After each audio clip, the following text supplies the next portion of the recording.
And welcome to ColoradoSports.TV's presentation of the 30th Colorado Football Conference Championship game, where we've got two undefeated teams facing off, with the Colorado Greyhawks kicking off to the Colorado Raptors, and they pooch it high, and it's caught, and they're going to get good field position and down right around the 42-yard line. My name is Eric Chacon, and sitting to my right is my very good friend, Kevin Palmer. How are you, buddy? I'm good, sir. How are you? No, excited, man. Two undefeated teams playing against each other for the first time this season. You've been in this league longer than I have, man. Do you remember a time when the championship game was undefeated? I cannot recall a time in which we had two undefeated teams in the championship game. We've had undefeated teams, but we have never had two undefeated teams. I'll tell you what, I've been able to watch both teams this season, and I'm expecting a really good matchup. The starting quarterback for the Raptors breaks the huddle. His name is Watson. I'm not going to mess up your last name, buddy, but watch the arm strength he's got. He's a great reader. He's got good receivers. And don't forget the running back power they have with Stefan Juice. And they're going to hand it off to him, and he's going to bounce outside to his right. Makes a spin move. He's still trying to make something happen. And here come the Greyhawks to finally bring him down for a loss.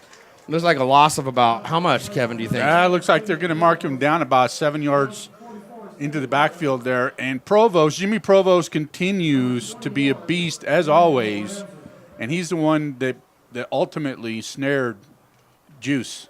Yeah, it looked like he wanted to go to the middle on that play, but that Greyhawks defensive line stuffed it. So he tried to make something out of nothing, and he just couldn't get away from the defensive prowess of Jimmy Provost and the rest of this defense. So it looks like they're going to go ahead and spread it out. They're putting one receiver to the left, three to the right in a shotgun formation. The Greyhawks look like they got four down linemen. Waiting for the snap is Watson. And here he comes. Fakes the handoff, bobbles the ball. He's looking to his right, throws it deep into double coverage, and he's open. He just didn't look over his shoulder. He looked like he was there, and the ball was there. He just didn't make eye contact with that ball.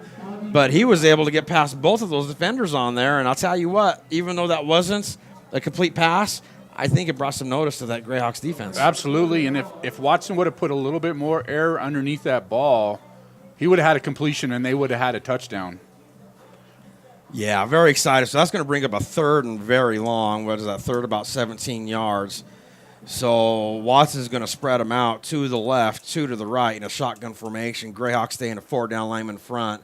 Two safeties over the top for the Greyhawks. Waiting for the snap is Watson. And looks like we've got a flag for some reason. An illegal substitution, Eric. So we do have an illegal substitution against the Greyhawks. So how many yards is that going to give him? 5 yards. All right, so that makes it a little shorter field here for Watson and the rest. The referees actually did them a favor by blowing that before the snap, because otherwise they would have had illegal participation, which would have been a 15-yard penalty. All right, waiting for the snap is Watson. He's looking to his right, throws it across the middle, and it's caught. He's got the first down and more. Comes down right at about the 31-yard line. And on third and long, Watson and the offense of the Colorado Raptors get the first down, and this drive is still alive. Not a bad throw. That was a nice throw right down the seam, right between the safety and the corners. It was a very good read, and he got that ball there quick. And that's the prowess that Watson brings to the table. And you're right. He threw it on a rope, and it was a strike straight to him. Tell you what, they didn't huddle very long, and he spreads them out. Three to the right, one to the left, shotgun formation. There's a snap. Hand off to Juice right up the middle, trying to get something. Gain of about 1 yard, it looks like. Well, they've got to keep him honest, Eric. And Juice, if he can break one or two to start this quarter, they'll be able to keep him honest. And Watson, with his arm, the way he can throw, you're right. They could pose a significant threat to the Greyhawks that they have not seen this year. Very true. Another matchup that's exciting for me to watch is both these running backs. Stephen Brenham, Juice, has had an incredible season and put up lots of points for his team, and then so has Nate Guillory for the Colorado Greyhawks. There's the throw outside, caught, gets away from the defender, pushes forward, finally gets brought down, and that's going to be enough for another Raptors first down. Well, he broke a couple tackles there, and it took Bobby Purify to come over and finish off a tackle. So the opening drive by the Colorado Raptors so far is showing some success as they're going to have 1st and 10 at the 17. And this is not anything that the Greyhawks have seen before. And, last week in the second half of the division championship game, the Nightmare were able to show that they could throw the ball against the Greyhawks as well. Let's see what kind of defense the Greyhawks come up with in the red zone here. All right, well, the Greyhawks still have 4 down linemen while the Raptors in a shotgun formation, 2 to the left, 2 to the right, waiting for the snap is Watson, and there it is. Here comes the pressure throws, and Juice has got it, cuts inside, trying to make people miss, and he gets brought down from behind, and that will bring out some flags. Yep, that will be a horse collar, so that's going to, what's it going to be, half the distance to the goal? Half the distance to the goal. They'll put the ball at about the 2.5-yard line. And even though he earned enough for the first down, that penalty is an automatic first down? It's tacked on to the end of the run, so, and no, it would not be an automatic first down. No, it wouldn't be. But regardless, it is a first down right, by yardage. By the gain. So now we've got 1st and goal at the 3-yard line, and we're going to stop the clock because the Greyhawks want to take a timeout. So I tell you what. This is a good idea by the Greyhawks. Yeah, right slow down the momentum that they've got going on. I have a really quick duty to do, and I'll be right back. So thank you for watching ColoradoSports.TV's coverage of the Colorado Football Conference Championship game.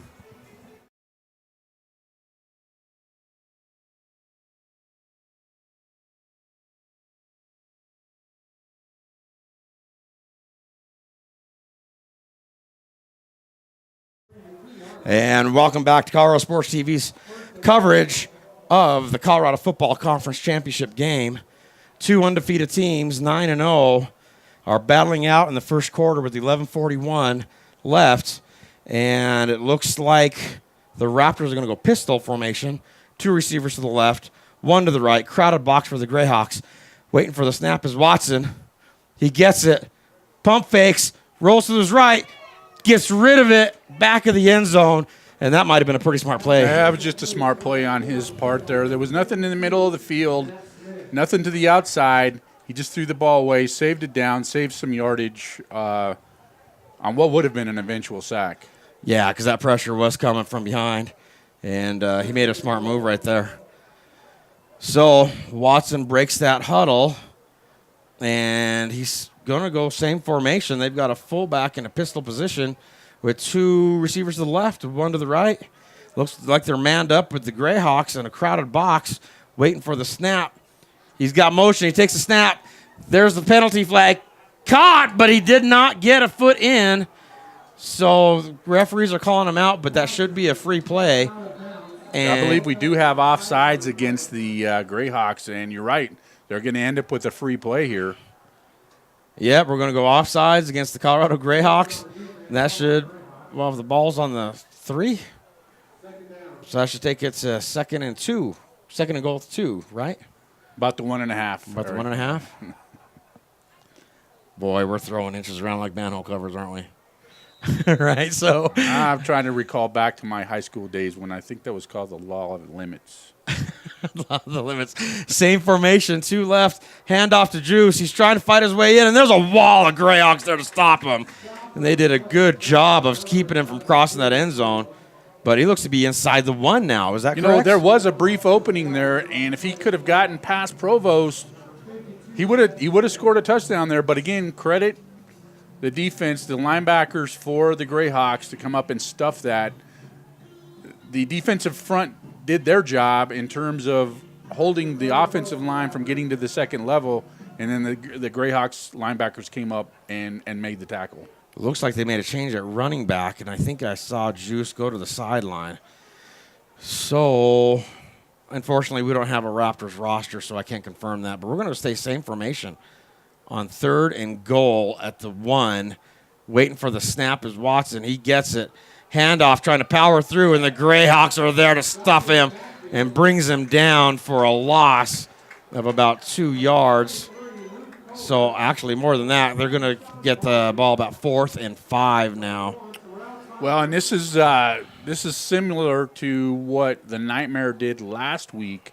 They were able to drive the ball between the 20s, and once they got inside the red zone, they weren't able to score. The defense for the Greyhawks stepped up, stuffed the run game, played press coverage on the outside, and I'm surprised actually to see the Raptors go for it here on fourth down. Yeah, I don't know if they brought their kicker with them, but they're taking a chance here. They're going to spread them out of a shotgun, 2 to the left, 2 to the right, waiting for the snap. Thrown, caught, and that is a touchdown for the Raptors. The hands go in the air, and that's going to be 6 points on the opening drive for the Raptors. And that was just a great play by Watson. You're right. The snap was a little high, bobbled it just a little bit. He was able to regain himself. And he turned around and he threw a strike right in the seam. Yeah. I get you. Sorry about that, folks. For those of you who don't know, I'm also the commissioner of the Colorado Football Conference, and a lot of things come at me when I'm trying to do the broadcast, so I apologize for that. But it looks like they do have a kicker, and it's number 44, their starting middle linebacker, Zach Noel. And I know you didn't get to see the game last weekend, but Watson was injured. So Zach was actually the starting quarterback, and now he's their extra point kicker, and it is no good. He's missed it. Hopefully that 1 point won't come back to haunt him later. Well, that just goes to show you the talent that Zach has. Yeah. If he can play not only linebacker but quarterback and be able to come out and try to kick PATs. You know, and in the divisional championship game against the Pirates, there were some times in the game where he had to sub in at linebacker. So he was playing quarterback and linebacker, and he did well. He threw 2 touchdown passes against the Pirates. The Pirates was expecting him to do a lot of running since they didn't have their quarterback, and he surprised them with his arm, threw a couple over the top on some 9 routes and put some points on the board. Zach is a hell of a asset for the Colorado Raptors.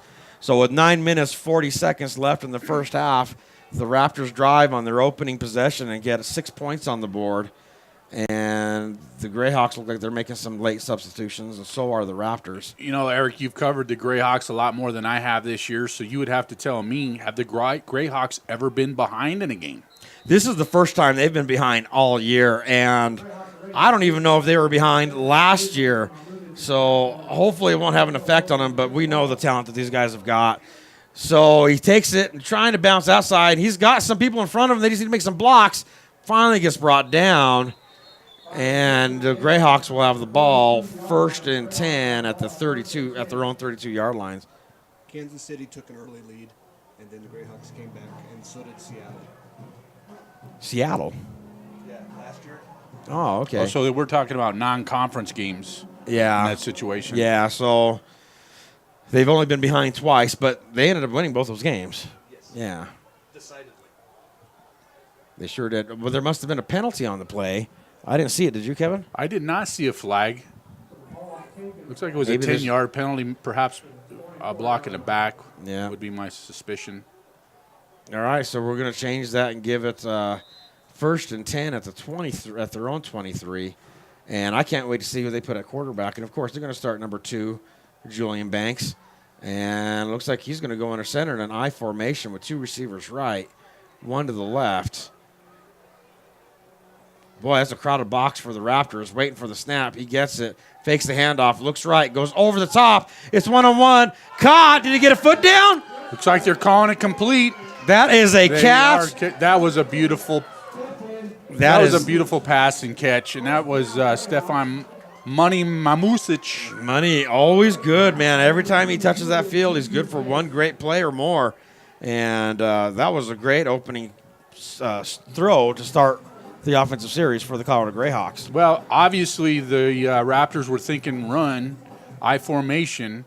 They had single coverage or single receivers on either side. Yep, it was 2 guys on an island, and Stefan ended up winning that matchup. Same formation. There's a snap. Now we're going to hand it off to Nate Guillory, trying to bounce outside, leans forward. Not a bad gain on that.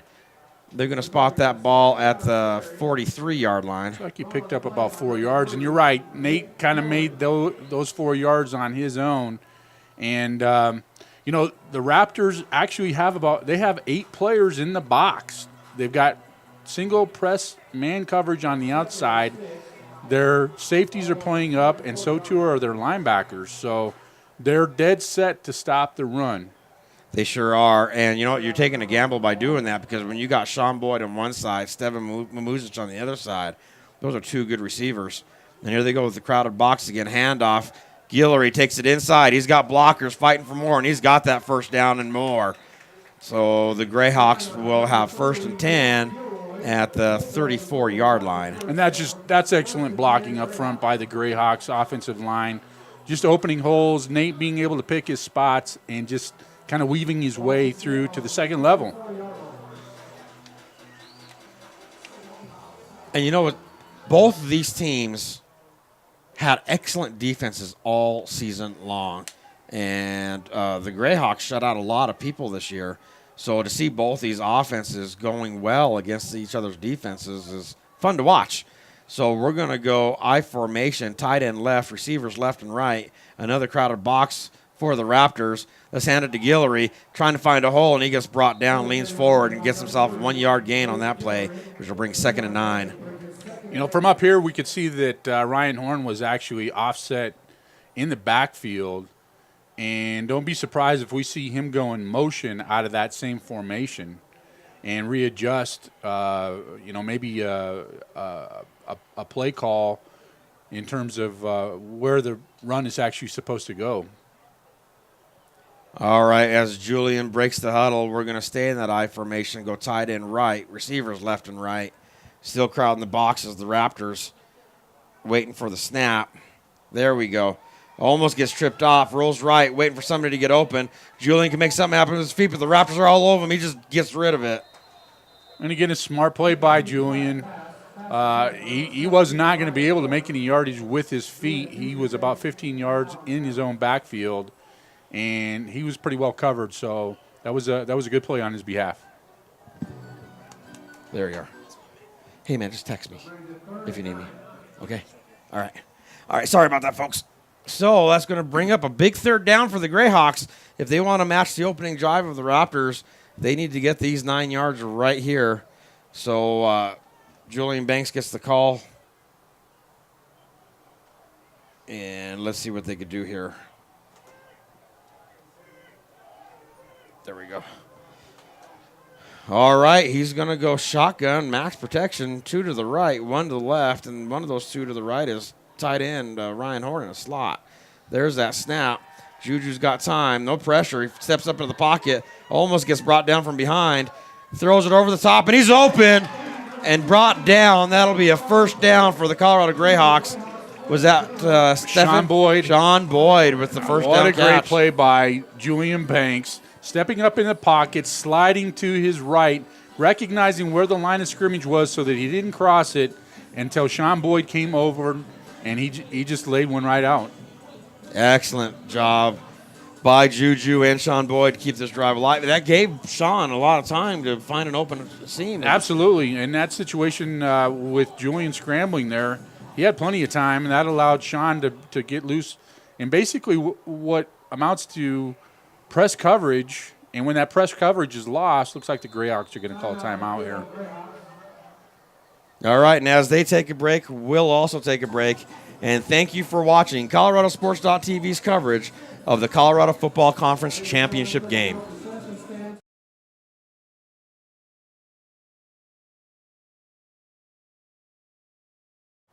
And we are back with our coverage of the CFC Championship game. Did they make a change at quarterback? They sure did. Mark Nicolette is in. Takes a snap, pitches it outside to Nate Guillory. He's got blockers in front of him. He turns on the speed. Can he make the break? Then he finally gets brought down. But that'll flag. Yeah, there is a flag on the play. I'm not certain what that was for. Perhaps a block in the back. Or a holding call. Seems to always be. But yeah. Personal foul? No, it was a holding call. So that's going to put the Greyhawks going in the wrong direction.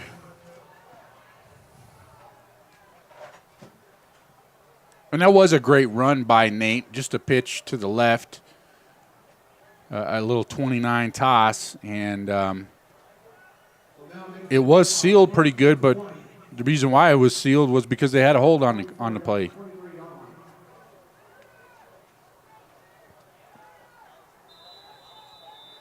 All right, so now they're asking for the clock to wind. And Mark Nicolette is still in at quarterback at number 12. He's going under center in an I formation. I do see on the sidelines Julian Banks getting a little medical attention. Let's see what they might be working on there. Takes a snap, handoff to number 22. That should be Chad Carey. He gets his first carry of the game for a gain of, did he get a yard or was it right back to the line, isn't it? Looks like he maybe got a half yard on that. Half a yard carry on that one. It kind of looks like they're looking at Julian Banks' finger. But they don't seem to be too worried about it. Maybe he's just getting it retaped or he's taping it himself.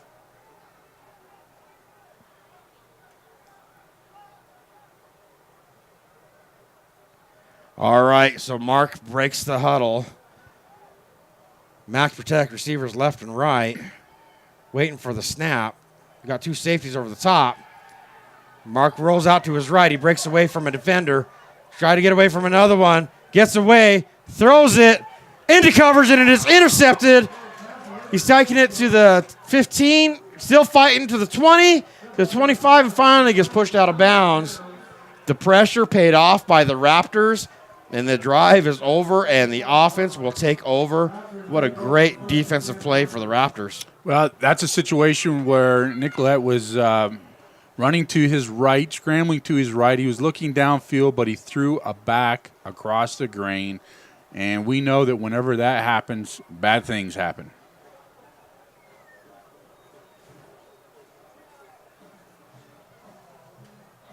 All right, after that interception, the Raptors are going to be taking over, 1st and 10 at the 25. Thanks, man. Appreciate it. All right, so Watson's going to spread them out, 2 to the left, 2 to the right. 4 down linemen front with, we're going to stop the play. I think the down marker wasn't set correctly. Okay. All right, so now we're ready to go.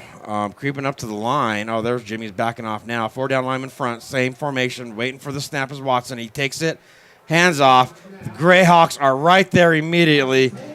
Number 32, Jason Dreckis, on the play immediately to knock him for a nice loss on the play. And they just sniffed that one out, and that was probably one that they had game planned for, or at least saw on film, was kind of a tendency on 1st and 10.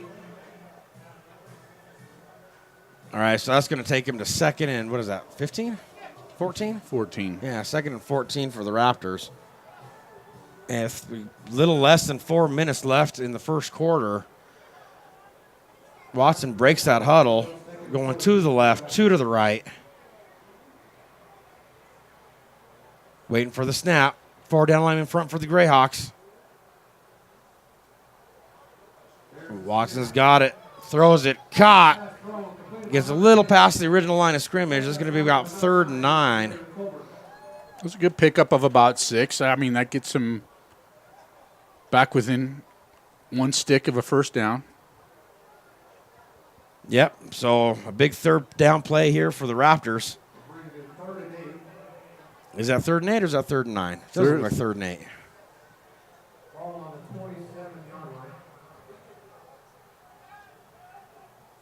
There's a snap. Caught, and that'll be a first down for the Colorado Raptors. Nice 3rd down to play right there. And again, right down the seam, but right between the safety and the corners. And now the Raptors go hurry up. Yep, they're trying to confuse the defense here of the Greyhawks.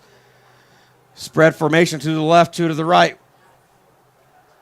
Takes that snap, looks to his left, throws it over the top, and there's not going to be anybody there. That's okay. They gave the Greyhawks a different look. Wow, I knew this was going to be a fun game to watch, and that's exactly what both these teams produced. It's leaning a little bit towards the Raptor side, though, right now, isn't it? Yeah, I'm not sure if Julian Banks is hurt or if Coach Rashad just pulled Juju out for a little bit. It didn't look like Juju was getting a lot of medical attention. Did we get another timeout? The officials have definitely stopped the clock for.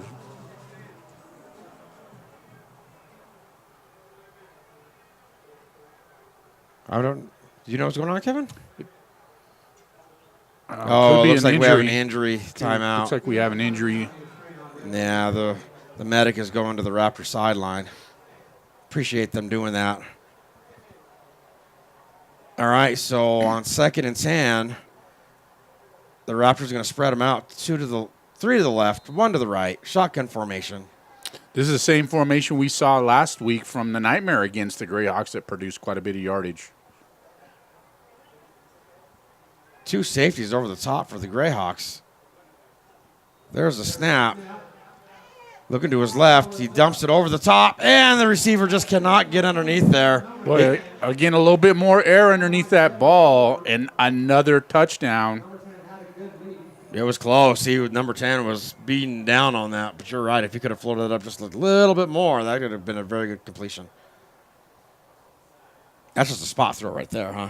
He's thrown to a spot, and again, if he would have just put a little bit more air underneath that, he would have been walking into the end zone.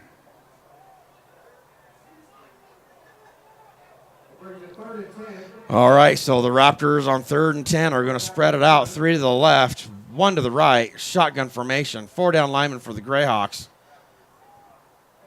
There's that snap. He's fading back. Throws across the middle. It's caught. He looks like he's got enough for the first down to me. That's enough for a first down. They're giving him the first down. Again, great throw by Watson. Yeah, we've got another first down by the Raptors, and this Watson is making a difference on this team right now. And again, they continue to go hurry ups. Again, something the Greyhawks probably have not faced this year. Spreading them out, 2 to the left, 2 to the right, out of a shotgun. There's that snap. Waiting for somebody to get open. Here comes the pressure, and they brought him down, but there's a flag on the play. I'm going to suspect that we have holding, which would be declined in this situation. Weldon Gilroy just got around the edge, and it is holding. Holding against the Raptors. Let's see if that penalty is accepted. Yeah. Looks like they are going to accept it. But yeah, you would accept it, wouldn't you?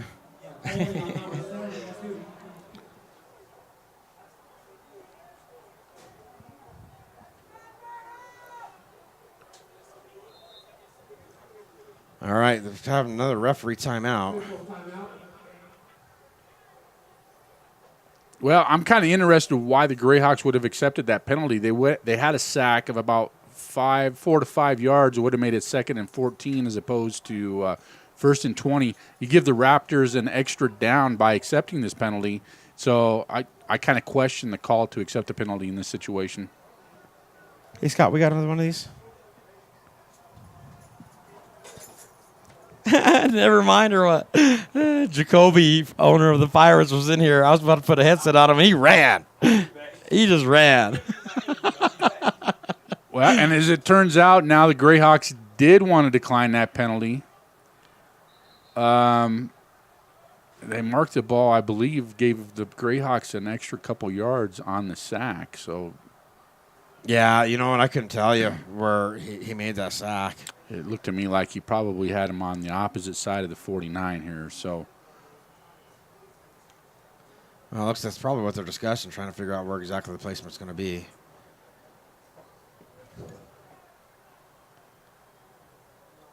Looks like they're sticking with it.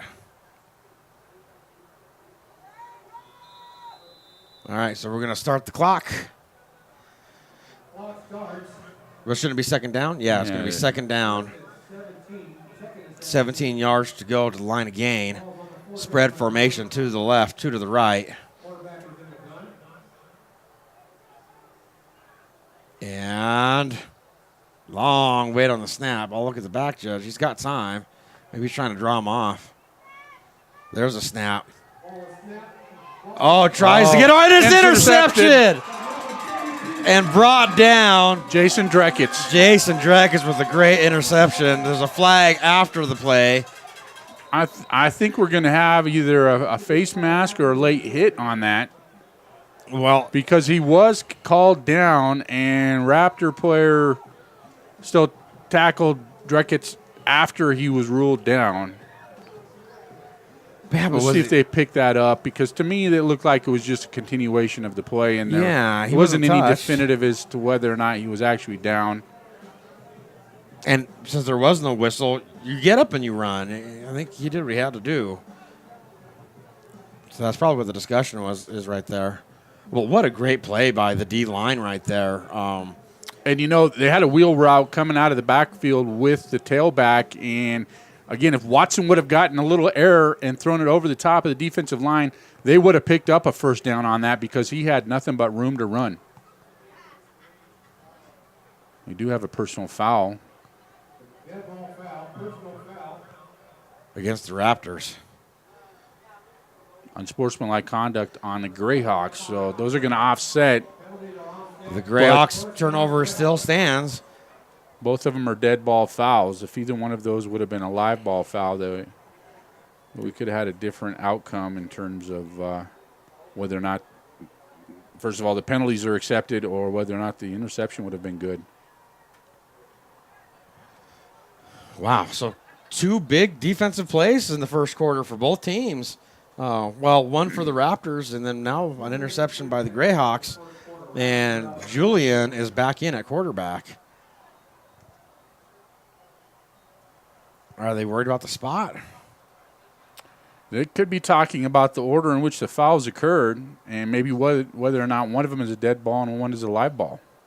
And Sportsman against the Greyhawks. We knew that. Okay. So that suggests to me that, well, okay. Maybe they just had to make a correction on the number, maybe. Yeah, I don't see any yardage being marked off No. here, so a little confusing as to why the need for the stop and clock here. But the referees want to do a good job. They want to get it right themselves. Yeah, they know it's a championship game. They don't want to make any mistakes, and I don't blame them. All right, so Juju's back in. 2 receivers left, 1 to the right.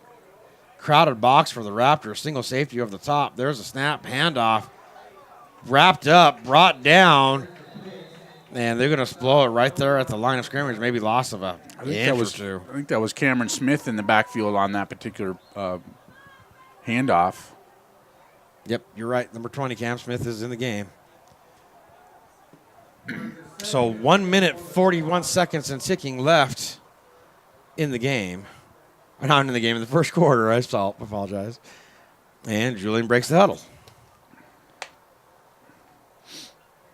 And he spreads 2 to the left, 1 to the right. Pistol formation. Crowded box again for the Raptors.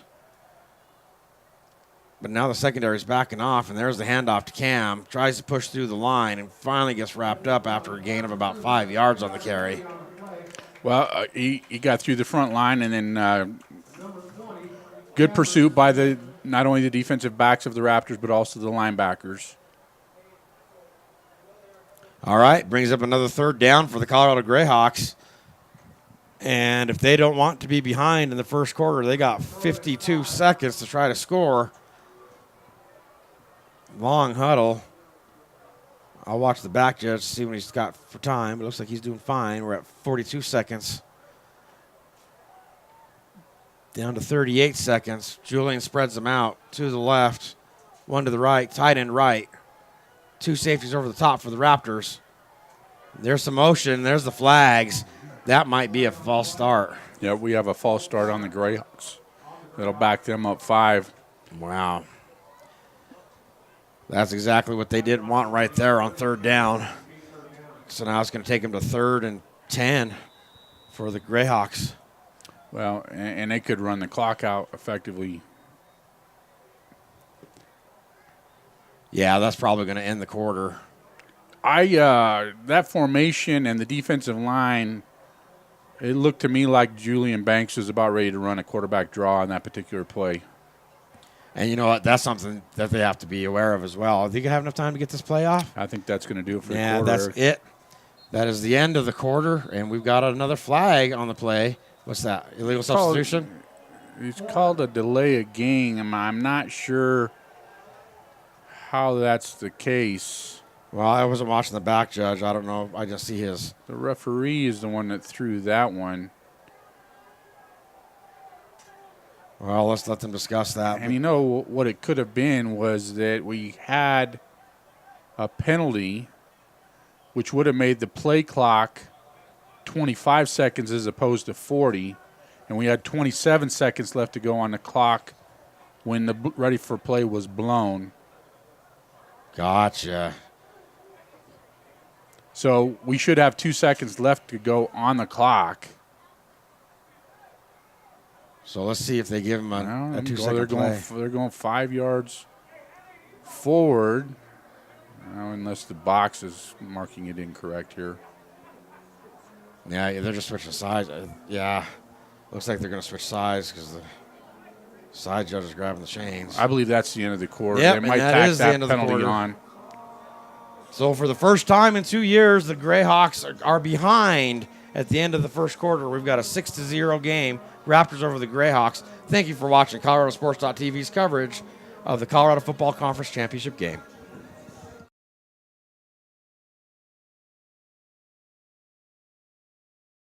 Go. And welcome back to Colorado Sports TV's coverage of the CFC Championship game. We're starting the second quarter in a shotgun formation on 3rd and 15 for the Greyhawks. There's the snap. No pressure to really speak of. Goes over the top into double coverage and defended well, plus a late hit on Yeah, that's going to be a first down right there. And this is where the Greyhawks need to stay cool. Don't get an unsportsmanlike. Just take the penalty. That was a vicious Be smart, hit, and though. it was a late hit. I can certainly see why the Greyhawks would take exception to that. He was It certainly looked like he was he definitely was unprotected there. So that might be a targeting penalty. Would you agree? From my vantage point here, it looked like he was, you could have had targeting. You could have had a helmet-to-helmet. Well, certainly it was not needed. Yeah. It should result in a 15-yard penalty, though, right? Yeah, and if it is a targeting penalty, we could be looking at an ejection of that particular player.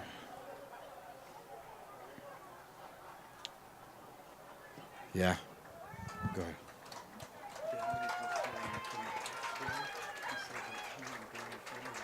And that's Mamumic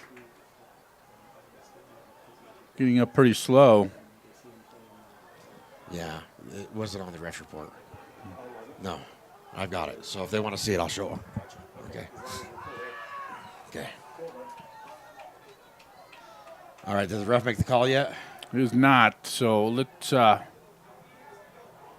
see. Where are they moving this? Well, they're taking it back to the original line of scrimmage where they'll mark it off 15 yards. And depending upon what it was, we'll see whether or not it results in a first down. Well, and it does. They give him the first down. He didn't call the foul, though, did he? We have not seen a signal yet.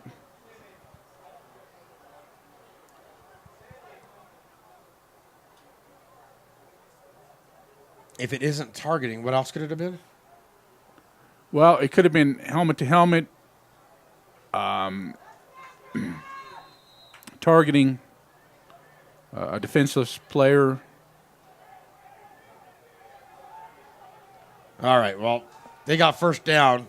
Number 20 moves the ball very well. A gain of about 8 yards on that play. Cam Smith on the carry. You don't want to give the Greyhawks a reason to start to stick it to you. And a late hit like that, the Greyhawks, I'm sure, are taking exception to it and thinking that it was a cheap shot. That could fire them up. That's almost as good as bulletin board material.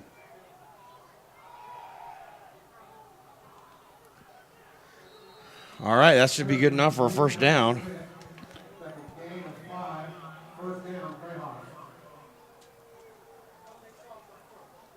Yep, that'll be a first down for the Greyhawks.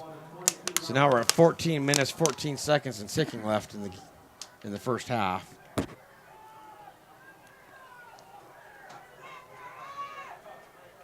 All right, so Julian breaks the huddle.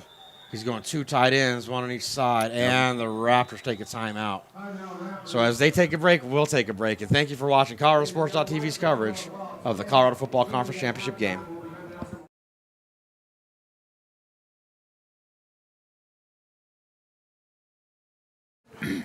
And welcome back to Colorado Sports TV's coverage of the championship game.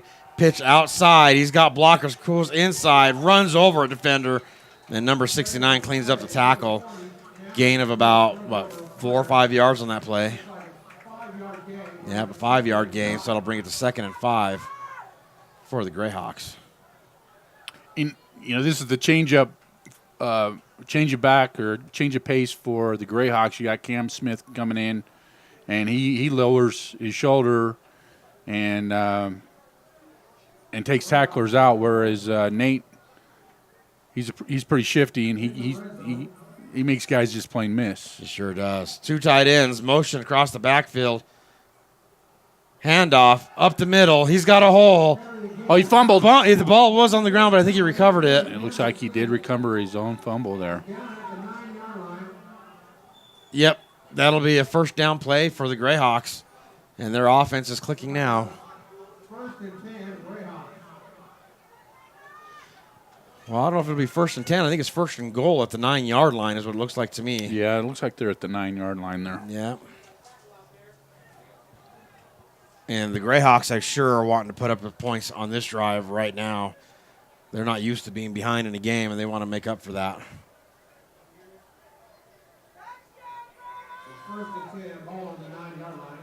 All right, we're going to go same formation. Handoff. Brought down. Raptors are all over it.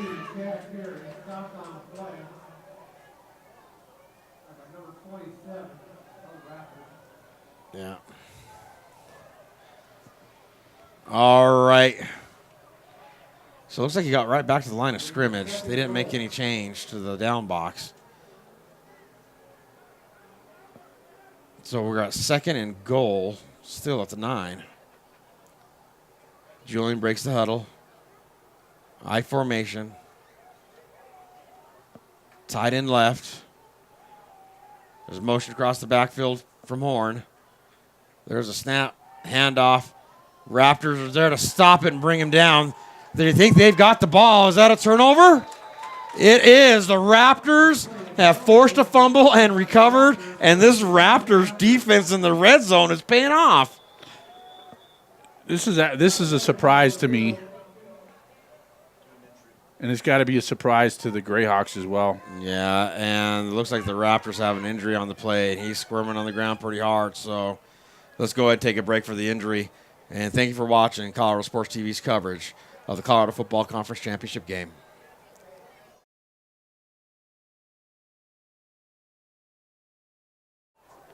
And welcome back to Colorado Sports TV's coverage of the championship game. The injured player for the Raptors was able to get up under his own power and jog off to his sideline.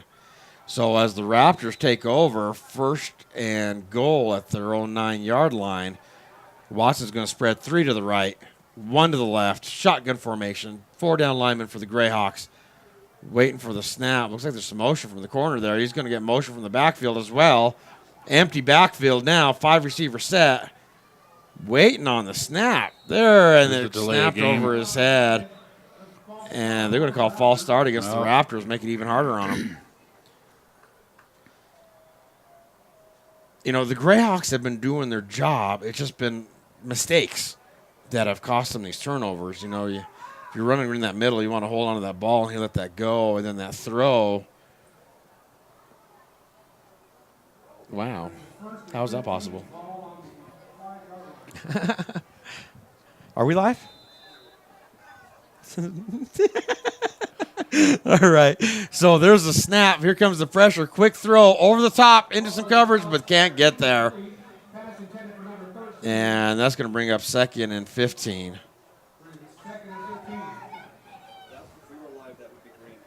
Oh, okay.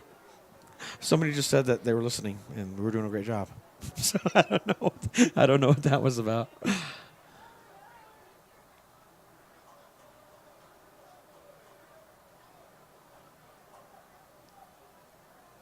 Would it interrupt anything if we ended up going live at halftime? After halftime, you'd still be able to get the full recording up tomorrow and everything. Yeah. Okay. You think we should do that? Let's do it. Let's do it. All right, Raptors are in a shotgun formation, 2 to the left, 2 to the right, waiting for the snap as Watson. He gets it. Quick throw outside and hit and brought down immediately. But that should be a gain of about 1 yard. He called it incomplete. He knocked that ball right out of there. Yep, he hit it in his hands, and that hit happened. He forced a drop. He dropped it before the defender even got there. Oh, did he? So that incompletion is going to bring up 3rd and 15. We have some confused listeners out there that are actually watching last week's game because we're not televising live right now. We will be here at halftime, so stay tuned for that. But they're looking at the divisional championship game.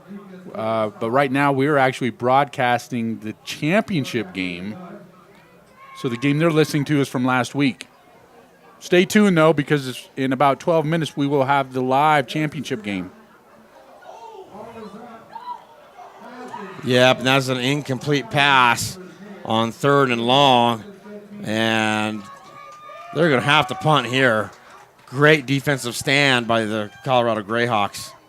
The Greyhawks really needed that because they get down to the 5-yard line, they fumble the ball, and if the Raptors would have got any sort of yardage, the psyche of the Greyhawks, they haven't been behind.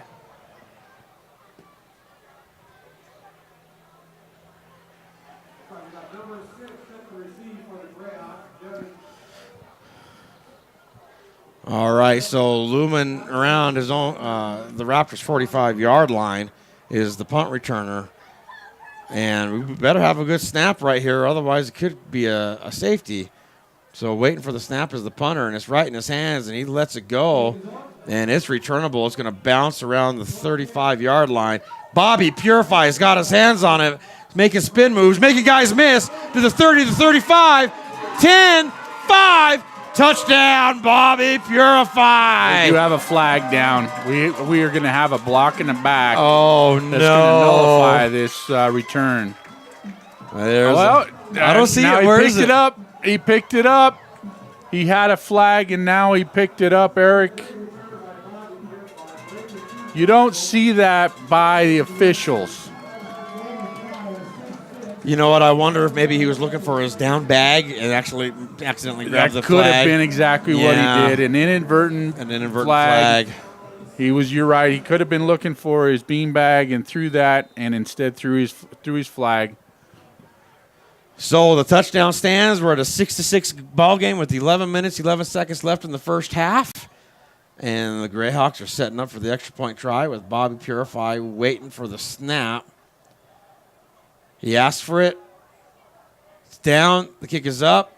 It looks good to me, and the refs agree. So that puts the Greyhawks into the lead with a score of 7-6 with 11 minutes, 11 seconds left in the first half.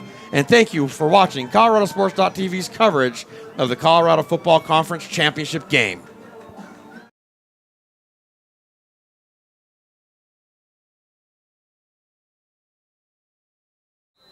And welcome back to Colorado Sports TV's coverage of the CFC Championship game. And it's been a fun game already in this first half with 11 minutes, 11 seconds left in the second quarter. And after the touchdown, the Greyhawks are kicking off to the Raptors, and it'll be a touch. Oh, he can run it out. And he does. Gets to the 5-yard line, tries to cut back. The Greyhawks are there, and that might have been an ill-advised run out. I think they would have he should have just stayed in the end zone there. A great pursuit by the Greyhawks. Let's go back to that touchdown by Bobby Purify. That's just classic Bobby Purify, being patient, waiting on his blocks, and then once he gets a vision, he shoots like a cannon. He sure does, and fires right through a hole. And that was a wonderful punt return by Bobby. And we had a penalty. It looks like false start against the Greyhawks. I think they had an illegal formation. Is that what that was? Because it looked like he said. They're going to back them up 5 yards on that. So we're going to re-kick this. Which is not a bad thing for the Raptors, given the fact that shouldn't have brought that out of the end zone. But, you know, I understand because that gentleman in the end zone, he definitely has some speed there.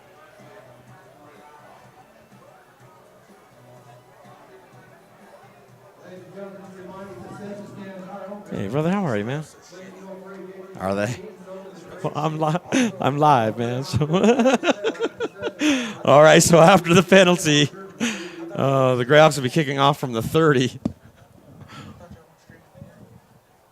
We probably will at halftime. But we're recording, so anything you say can and will be held against you. All right, so, and here's the kickoff. And this one is definitely returnable. Beautiful kick, though. Brings him right back to the end zone. Pulls out and gets to the 15, to the 20. Brought down right at about the 25-yard line. Well, that's a difference of 15 yards right there, Eric, just by having an illegal formation on the kickoff. So, yeah, that benefits to the Raptors. So now the Raptors will take over on 1st and 10 with 10 minutes, 55 seconds left in the first half.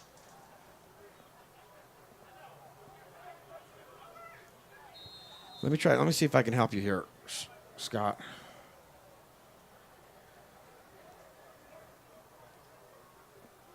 I'm going to try. The Raptors coming up. 1st and 10 for the Raptors, ball on the 25-yard line. Gosh dang it. See what they do to stop them. All right, 3 receivers to the left, 1 to the right. There's a snap. Watson's got some time. Throws it deep over the top, and there's nobody there. And Watson took a lick that time. I mean, he took a lick by Weldon Guillory. Just planted his shoulders right into the chest plate of Watson and drove him to the ground. That had to have hurt. Yeah, but he's toughing it out. He popped right back up, and he's in that huddle. He's ready to go. Who was that on the hit? Weldon.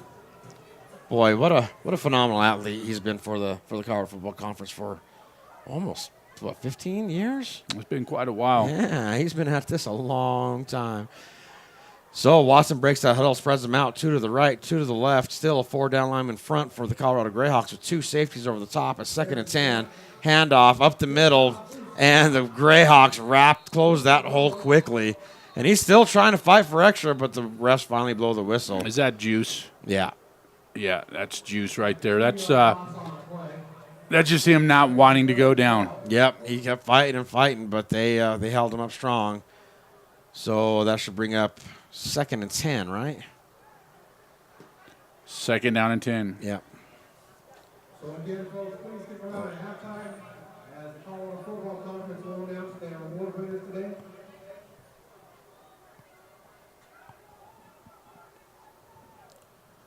All right, we're going to go shotgun, 2 to the left, 2 to the right. Waiting for the snap is Watson. He takes it, fades back, throws over to the right. It's caught. Great. Did he get 1 foot down? Yeah, they're calling it a catch. Wait, they're discussing it?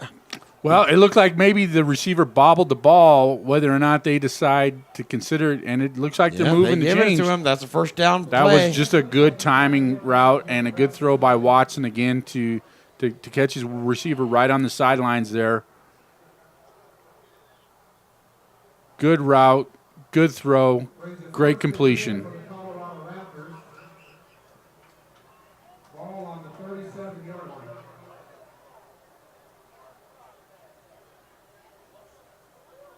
All right, so Watson breaks that huddle.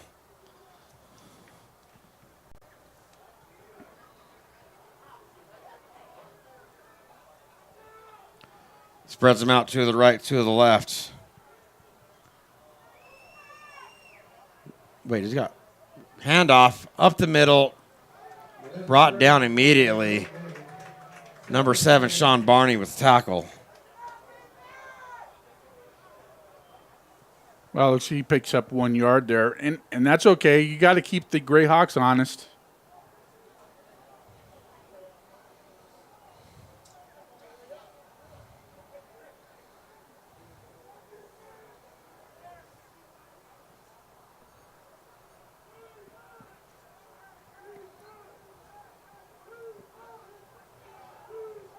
This is the same formation that the Nightmare ran against the Greyhawks last week, except that they didn't go empty. Yeah, now he takes that motion from the running back, looking for a cross the middle, and he fights off a defender, 2 of them. He just can't get rid of the ball, though, and gets brought down. Number 7, Sean Barney, in on the sack. The Greyhawks defense standing strong. Looked like that was Devin Cox as well that came in to kind of clean up. So that should be 3rd down now, right? Oh, no, we're still 2nd down. I think it should be 3rd down. You're right. I was right. It is going to 3rd down. There we go. So now we're going to be looking at 3rd and about 15. Watson really had no place to go with that. I was watching the receivers downfield, and they all seemed to be running seam routes of some sort, and they were well covered. So that was actually a coverage sack, but he did elude a couple of Greyhawks before Cox came up and cleaned him up. All right, waiting for the snap is Watson. He takes it. He fades back. He's got some time. Throws it over the top and almost intercepted on the play. Luke Koger.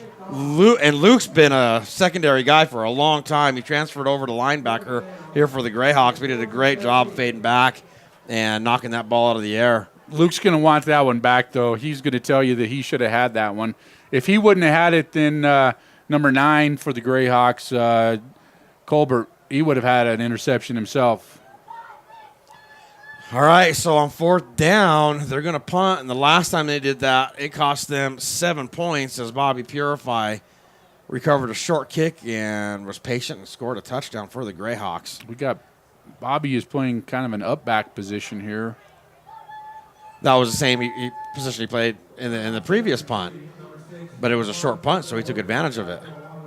There's a snap, puts his foot into it. It might have been tipped, and here comes Bobby underneath it, but it takes a really good Raptors bounce, and the Greyhawks rise to recover it. Number 6, Javon Wilkins, just downs the ball, and the Greyhawks will take over 1st and 10 right at their own 30-yard line. I'm gonna bet that special teams coach is not going to be happy with Wilkins in that, trying to just recover the ball. I understand he doesn't want to give up a whole lot of yardage there, but you also don't want to give up a fumble on that particular play either. Okay,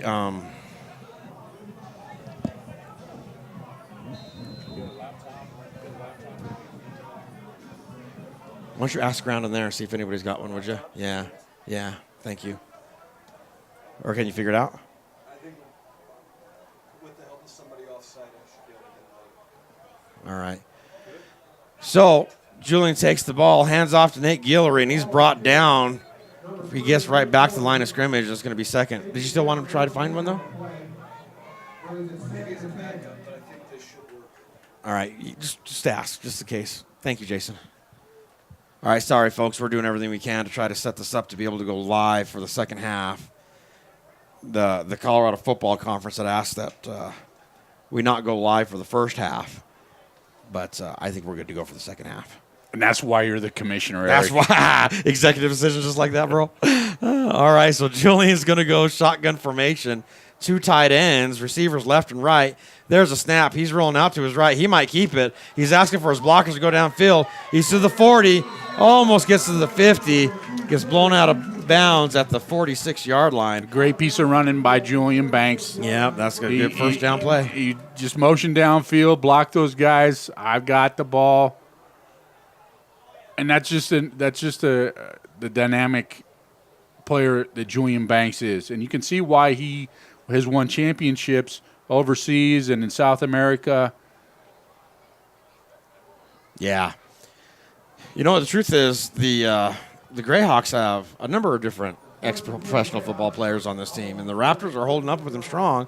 With 6 minutes, 5 seconds left in the first half, it's still 76. Nate Guillory. Nate Guillory breaks another nice run Gain of 12 about yards. 12 yards on there. That'll be 1st and 10 for the Greyhawks on the Raptor side of the field. Again, another change of pace. Cam Smith is in there the previous drive. He's a bulldozer, breaks tackles. Then you get Nate Guillory in there, who's just a slasher and speed. Yeah, and then they also had Chad Carey in there, who's a bit of both. He's quick and he's got power, so plenty of running backs on the roster here for the Greyhawks. Under center, single back, heavy line, handoff. There's a flag immediately, and Nate Guillory's trying to make extra. He gets pushed out of bounds. I'm going to bet that's probably against the Greyhawks, or against the Raptors, because a false start would have killed the play unless we had an illegal formation on the Greyhawks. You know what? It wasn't immediate at the snap. No, they're giving him a 1st down. So, What is that, Kevin? It is a penalty against the Greyhawks. we have Sideline a sideline interference. interference against the Greyhawks. So Okay. that's going to cost them a 1st down. Maybe they just gave him a warning on that. That's what they did. They just gave him a warning. Yes. Yes. Go ahead. I'm going to leave here about at 5 minutes.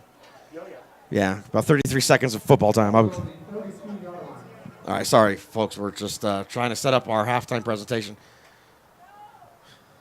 I'm still waiting for you to tell me what award that I'm going to get. All right, gain of about 1 on that play there for the Greyhawks. It'll be 2nd and 9. You know, I've only been in the league for 10 years. I don't know that I'm deserving of this award, Eric. So whatever you have surprise for me, I appreciate, but respectfully decline. That's mighty big of you there, Kevin. Very humbling. All right. So long huddle here for the Greyhawks, and we've got 4 minutes, 50 seconds and ticking. They're letting this clock run down. I'll keep my eye on the back judge here for the play clock. Julian breaks the huddle. Tight ends both sides, receivers left and right. Single back formation. We got 10 seconds for the play clock. See if he starts pumping his hands. We got 5. There we go. Handoff bounces outside. Brought down, but that was after a pretty Cameron nice Smith gain. right there. Gain of about. Are they going to give him the 1st down? Looks like they gave him 1st down, and he gets out of bounds. So. Yep. Oh, and there's a Now we've got a flag. and that's going to be against the Raptors. I can see It's got to be an unsportsmanlike. that was well after the play. There were no Greyhawks near the umpire that threw that flag, and so it's got to be unsportsmanlike conduct on the Raptors. You know, I know that you're fighting for a championship and the Greyhawks are driving on you and things can get frustrating, but you've got to be able to keep your head and not cost your team extra yardage. Well, you know, I've always said, Eric, football comes down to, or games come down to 5 big plays. Who makes those 5 big plays, whether it's a turnover, a penalty sometimes is a big play. This could be a significant penalty right here, even though the Greyhawks are driving, but it's going to move them deeper into the red zone right here. Well, let's see what the White House says here. They sure are talking about it. They got the YMCA playing in the stadium, and the fans are loving it. That player's been ejected. He's been ejected. Again, that could be a key play. All right. You know what? Because the timing left here, I've got a lot of duties I got to perform at halftime here, Kevin, so I'm going to leave the reins to you, my friend. All right, I'll take over play-by-play here, Eric. All right. Appreciate much, and we'll talk to you guys later. Touch. Another stop. I'm dead now. Okay. Looks like we have a timeout here. So with that being said, we'll go ahead and take a timeout ourselves. Thank you for watching Colorado Sports TV. Enjoy your evening.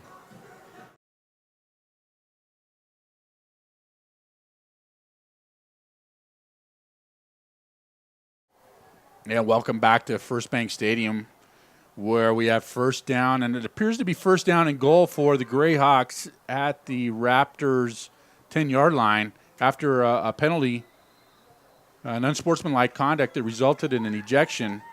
We got Julian Banks under center. Looks like maybe he's changing the play up just a little bit. Nate Guillory in the backfield here. Snapping a handoff to Nate, and he runs up the middle, and he gets about 4 yards. He's going to make it about second down and goal at the 6-yard line. Clock is running. 4:12 left on the clock here. I can't imagine that the Greyhawks are going to be in too much of a hurry to score here and give the Raptors much time left on the clock here in the second half. But same formation. Single wide receiver to each side. Guillory in the backfield. This time we have a pitch to Guillory to the outside, and he runs up the middle, and he's got a touchdown. That's a 6-yard touchdown for Nate Guillory. Just a straight pitch play to Nate. Takes it to the outside. Basically, 29 toss. Except that Nate kind of cut it up after he got further to the outside. So now we have Bobby Purify coming in for the holder, and number 29, Jonathan Mendez, will kick the extra point, trying to give the Greyhawks a 14-6 lead. Snap, good hold by Bobby Purify, and the kick is up, and it is good. So with 3 minutes and 45 seconds left to go in the second quarter, the Colorado Greyhawks lead the Colorado Springs Raptors 14-6 in the Colorado Football Championship game. We'll take a short time out. Thank you for watching Colorado Sports TV.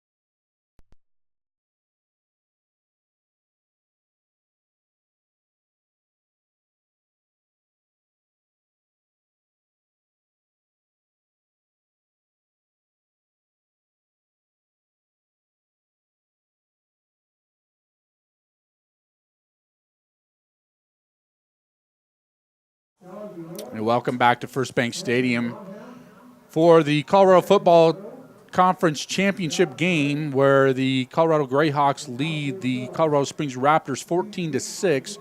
We have 3 minutes 45 seconds to go in the second quarter. Coming off of a touchdown by Nate Guillory, who ran a toss play to his left and scored a touchdown from 6 yards out. We'll await the kickoff here from the Greyhawks. And Mendez has a good leg. He's been able to kick the ball into the end zone the last couple of kickoffs that he's had. Just waiting for the officials on the sidelines to provide some sort of clarification.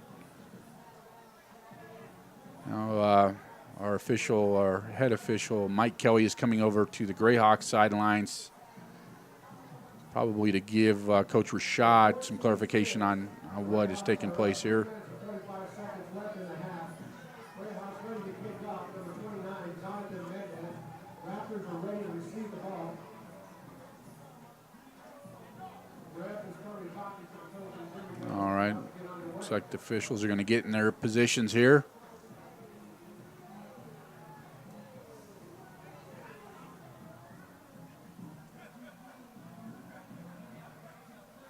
Good night for football here in Colorado. It is a little overcast, but we don't have any rain. Temperatures in the mid-70s, as I understand it. There's the whistle for the kickoff. Mendez has got a deep end-over-end kick. And it looks like the Raptors are just going to let this go in and out of the end zone here, so they'll get the ball out at the 25-yard line. We do have a flag down. Let's see what that is. Usually it's in the area of a block in the back. Something you don't want to see when you have a kickoff into the end zone is a penalty.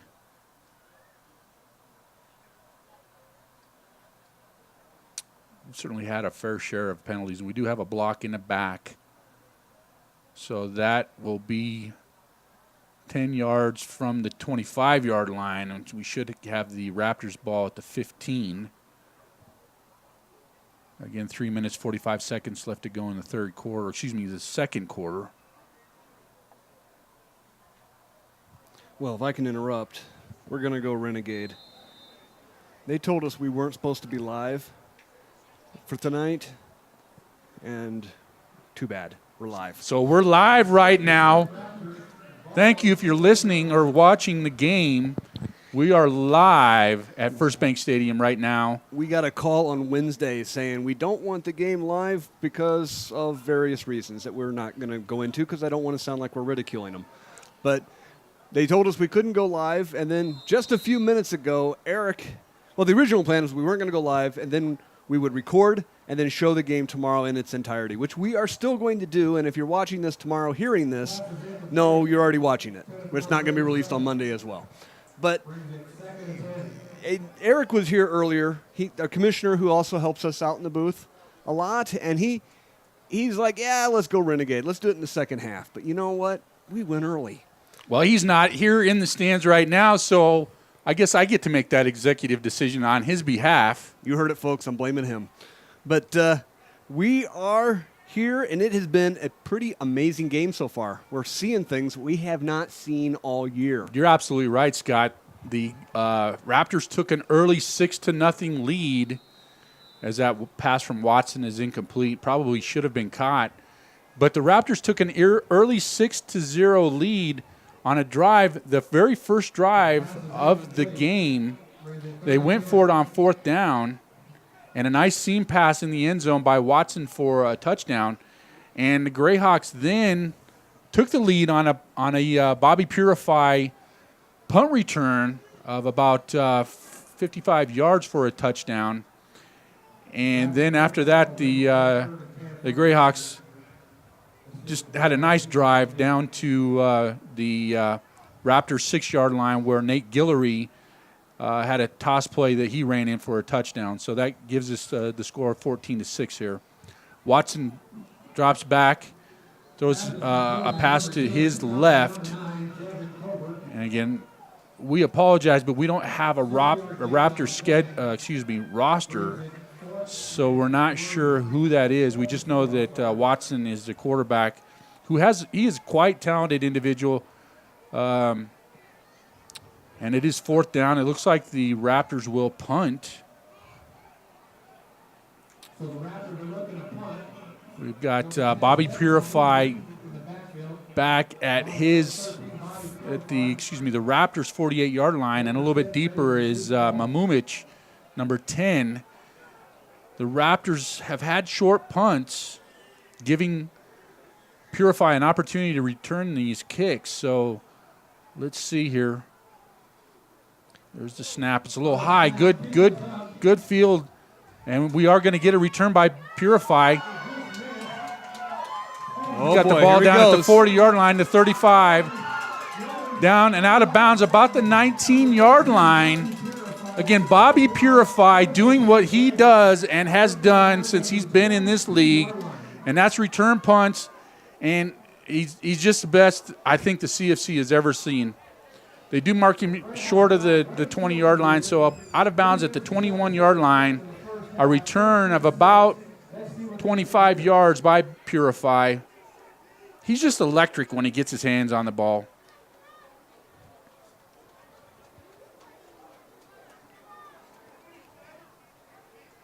Yeah, he reversed himself, 3 times on that one play right there? Yep, and then he shifted several times. Some of you Nebraska Cornhusker fans may recall a time when Bobby Purify had a game in which he scored 5 touchdowns against the Cornhuskers. Looks like we have a false start here. by the Greyhawks. That's going to back them up 5 yards. Yeah, Altitude did a great write-up on him when they covered the Greyhawks this week in preparation of this game. Kind of astonished that he was still playing and still proud to hear about it too. I talked to some former NFL players that played with Bobby Purified or played at the University of Colorado, and they're a little shocked themselves, but that just is a testimony to Bobby Purify and the fact that he loves football. So you got Julian Banks in shotgun, or in pistol, excuse me. Handoff to Smith. Looks like, and he is stuffed for no gain.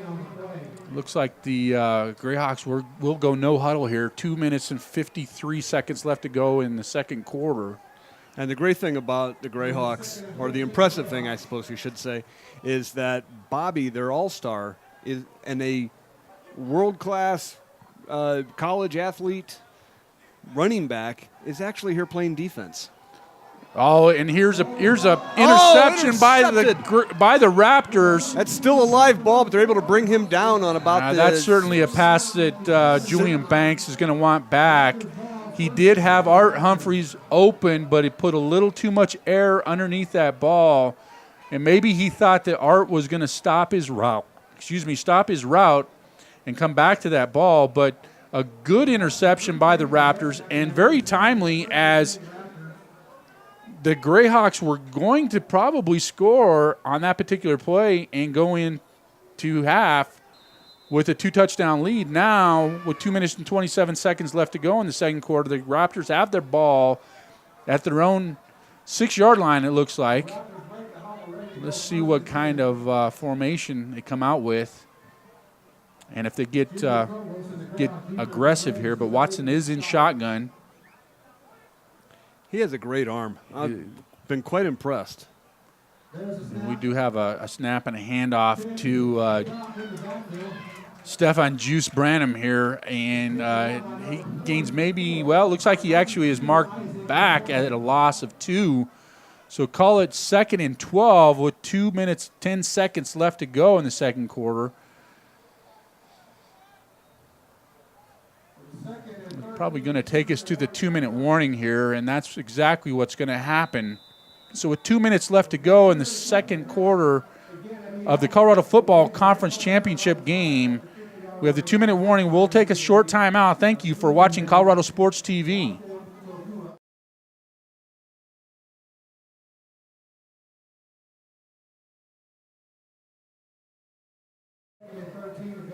Welcome back to First Bank Stadium, where we have a 14-6 ball game. The Colorado Greyhawks ahead of the Colorado Springs Raptors. We have 2nd down and 12 for the Raptors at their own 5-yard line. Looks like we have a change of quarterback. No, that's still Watson at quarterback there, and a pass that he probably wanted to have back over the middle there. If it would have been a little bit lower, that would have been a first down.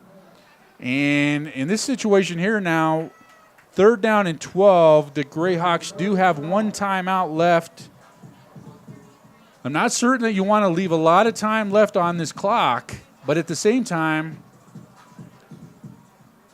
you don't want to lack aggressiveness in this situation either, because you're going to end up having to punt from deep in your own territory. So let's see what the Raptors end up trying to do here.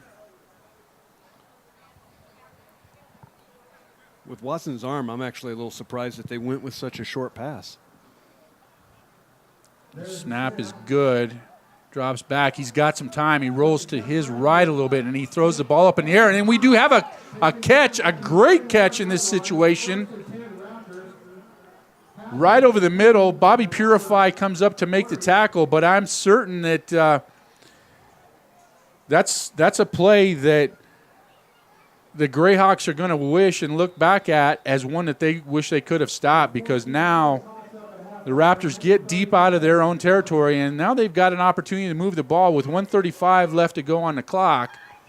Watson, empty backfield, gets the snap, and he's got a lot of pressure. Weldon Guillory gets a sack, and that's going to be a loss of about 5. Make that a loss of 2. Clock is running. We've got 1 minute, 10 seconds left to go in the second quarter. Raptors go no huddle here. Empty backfield. Watson still in shotgun. Snap is good. Drops back. Throws a little flare pass. And let's see if he gets out of bounds. No, he stays in bounds. Pickup of about 7 yards, but he does stay in bounds. Clock will continue to run. I don't know that that's a bad thing because that's going to bring up third down and 7. But 35 seconds left on the clock. Yeah, and that And you're down by 8. Deep pass here. And a catch by number 13. We do have a flag down and maybe a offensive pass interference by the Raptors. But that was a great possession if there wasn't a push-off on that. Let's see what the flag is for. If it is offensive pass interference. Oh, we have pass interference. Oh, no flag. Flag has been picked up, so we do have a completion by the Raptors. And that'll give them the ball with 21 seconds left to go on their own, on the Greyhawks 26 or 36-yard line. Clock is now stopped with 20 seconds.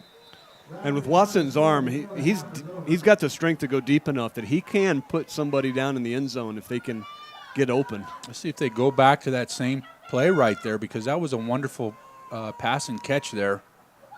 Snap is good. Watson drops back, and it is the same play. And almost caught for a touchdown. Good coverage there. They had double coverage, and I think the Greyhawks sniffed that one out. And probably thinking that they should have had an interception there. Terrell Thompson was back deep on that play. But again, the clock is stopped. 14 seconds left to go. 2nd and 10 at the Raptors, the Greyhawks 36-yard line. Well, anyone who's ever seen my Madden scores knows I'm not the best offensive coordinator. But personally, I'd probably try that play again, but on the other side. And we do have trips to the left and 2 wide receivers to the left, trips to the right. And there's a pitch and catch to number 13, and that'll be another first down. The clock will stop. The Raptors have no timeouts left. Well, I take that back. Apparently they do have some timeouts left. According to the board, they don't. So that'll bring up a first down with 8 seconds left to go in the second quarter. Ball on the 25 of the Greyhawks. See what kind of play the Raptors come up with. And this, folks, is why we went live early.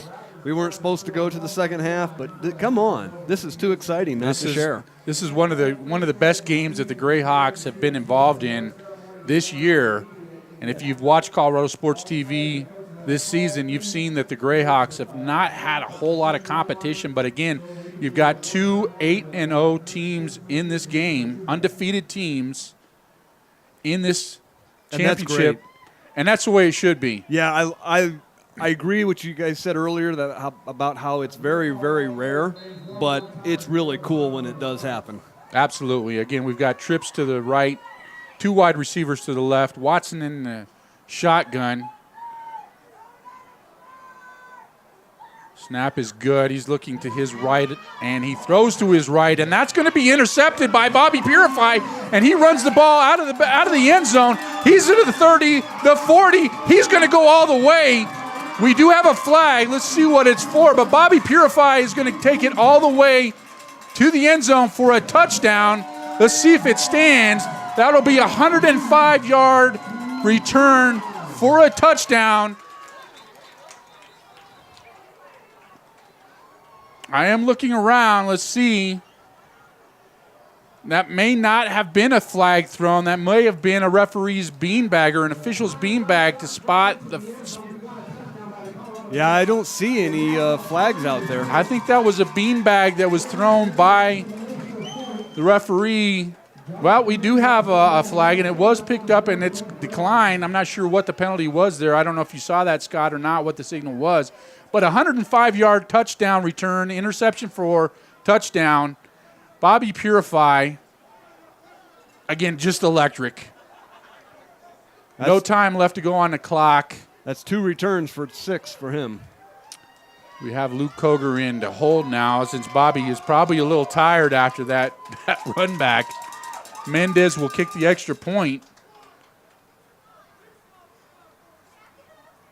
Snap is good. The kick is up, and the kick is good, and that gives us a score of 21-6 at halftime.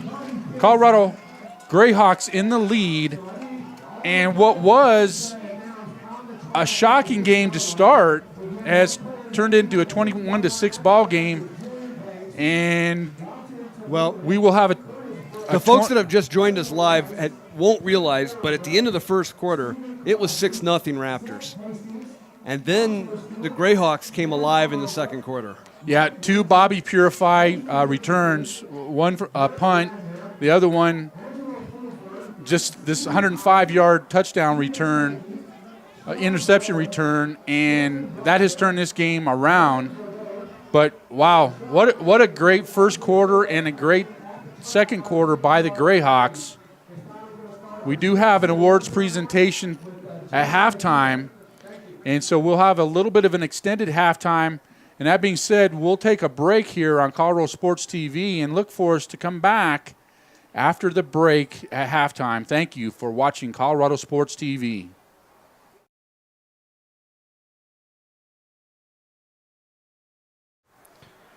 Well, folks, welcome back to Colorado Sports TV's coverage of the Colorado Football Conference Championship game.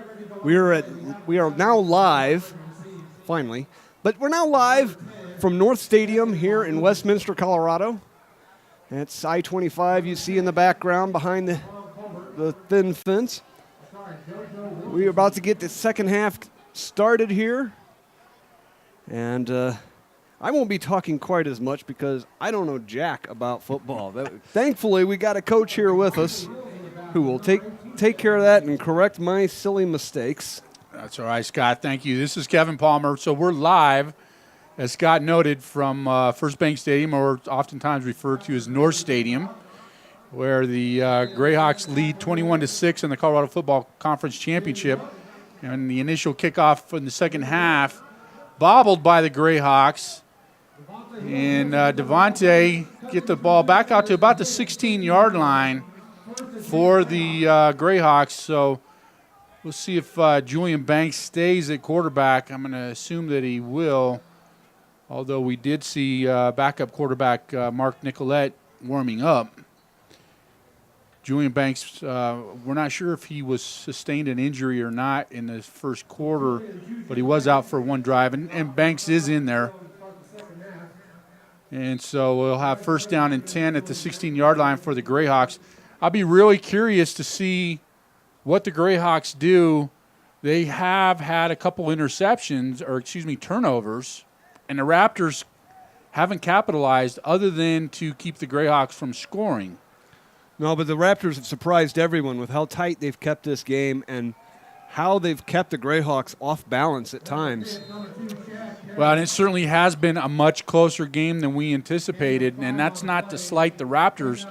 In fact, that's to their credit because absolutely the Greyhawks have had nothing but blowouts the entire season long. And if you hadn't listened to us earlier before the end of the first half, the Raptors did have a 6-0 lead at the end of the first quarter, something that the Greyhawks never experienced during the entire season. Julian Banks brings his team up to the line of scrimmage. He's got this formation, I formation. Snap is good, and the handoff is to, looks like to Cameron Smith, or no, I take that back. That's number 22, Chad Carey. And he will be stuffed for no gain. Yeah, you had to go back to last year's Rocky Mountain Bowl before the Greyhawks ended the first quarter with a deficit to the other team. It's just been rare. And it kind of threw them a little bit during the first quarter, but they seem to have regrouped in the second. And we'll have to see if the Raptors are able to regroup themselves here during halftime. Well, and again, if you're joining us later, you didn't get a chance to see the first half. We had 2 Bobby Purify touchdown, one for about 105-yard return. There's Art Humphreys on a reception for about 25 yards out to the 45-yard line, 46-yard line of the Greyhawks. Humphreys was just wide open, and Julian hit him dead on the button. But again, Bobby Purify had a 55-yard touchdown punt return, and then he had a 105-yard interception return for a touchdown to close out the second quarter, giving the Greyhawks the 21-6 lead. But prior to that, it was a 6-0 lead for the Raptors, and then the Greyhawks did match that score with a touchdown of their own to make it 7-6 for a while. Banks is in shotgun here. We have motion by number 16 and a handoff up the middle here, again by Carey. Doesn't look like he'll have any gain at all. By the way, number 16 is Sean Boyd. I think that was just to run a little misdirection, but it didn't really work so well for the Greyhawks there. No, Scott, you've seen a lot of the Greyhawks games. I have. Had you ever seen a first half like that for the Greyhawks, other than perhaps what I understand the first game against the Nightmare? The Nightmare were the first team in a while that's kind of given the Greyhawks pause, but the Raptors are even doing more so. And it's been impressive. But to directly answer your question, no. It's been, like I said, you have to go back to last year's Rocky Mountain Bowl. And then the team from Seattle ran out of steam by halftime, and it was steamrolled over. Oh, Julian Banks is going to be sacked for a big loss. That's going to be about an 11-yard loss on a sack, and somebody missed a block there. And I know that Julian is not going to be happy about that. If you followed the Greyhawks, you know that this is their attempt at a 4th straight championship game. And prior to becoming the Greyhawks, this is when I was with the Greyhawks and / the Pirates. Before becoming the Greyhawks, they were the Denver Pirates and went to 2 straight championship games and lost, unfortunately, to the Flames. I say unfortunately because I was coaching at that time. But this is 6 straight championship games for the Greyhawks that are assembled out here on the field right now. Snap is good to Banks, drops back, throws a great pass and a great catch. I believe that's number by Art Humphrey with about a 15-yard pickup. And that's going to give us about a 3rd and 4. Number 22 for the Raptors. He made him pay for that catch, though. Yeah, he certainly did. That was a good pop. Art is a big, strong guy, though, so to take a lick like that. Eric thought he was going to get the mic back. And he needs to. Eric needs to step up, do his job. He thinks he's the commissioner today. Well, Julian Banks in the shotgun. He is the rolls commissioner to his today. left and overthrows his intended receiver, number 10, Mamumich. And let's see what the Greyhawks decide to do here.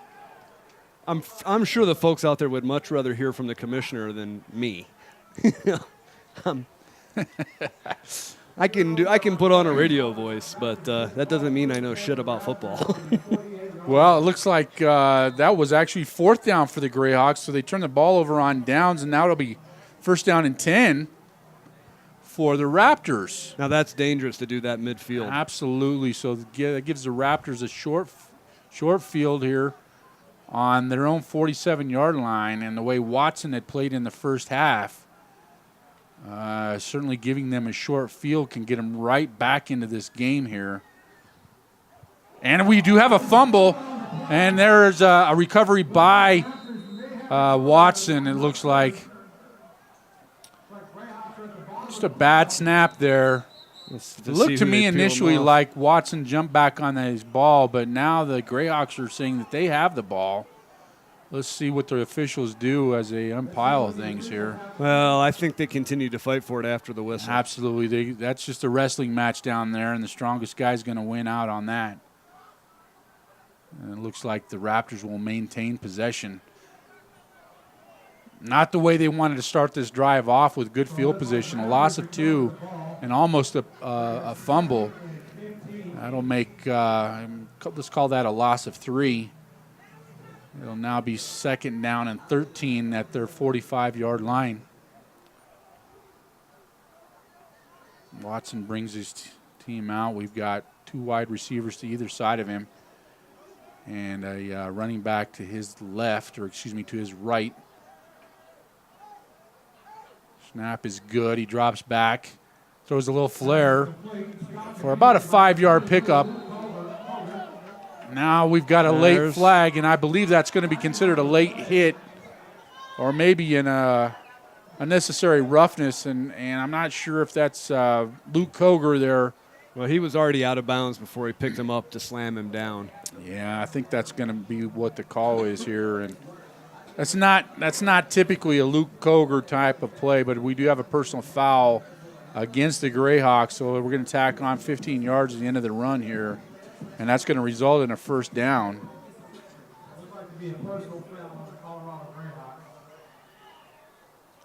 So, again, a play that the Greyhawks are not going to want to give up in this situation right here, giving momentum to the Raptors, taking the ball down to, it looks like, about the 36-yard line.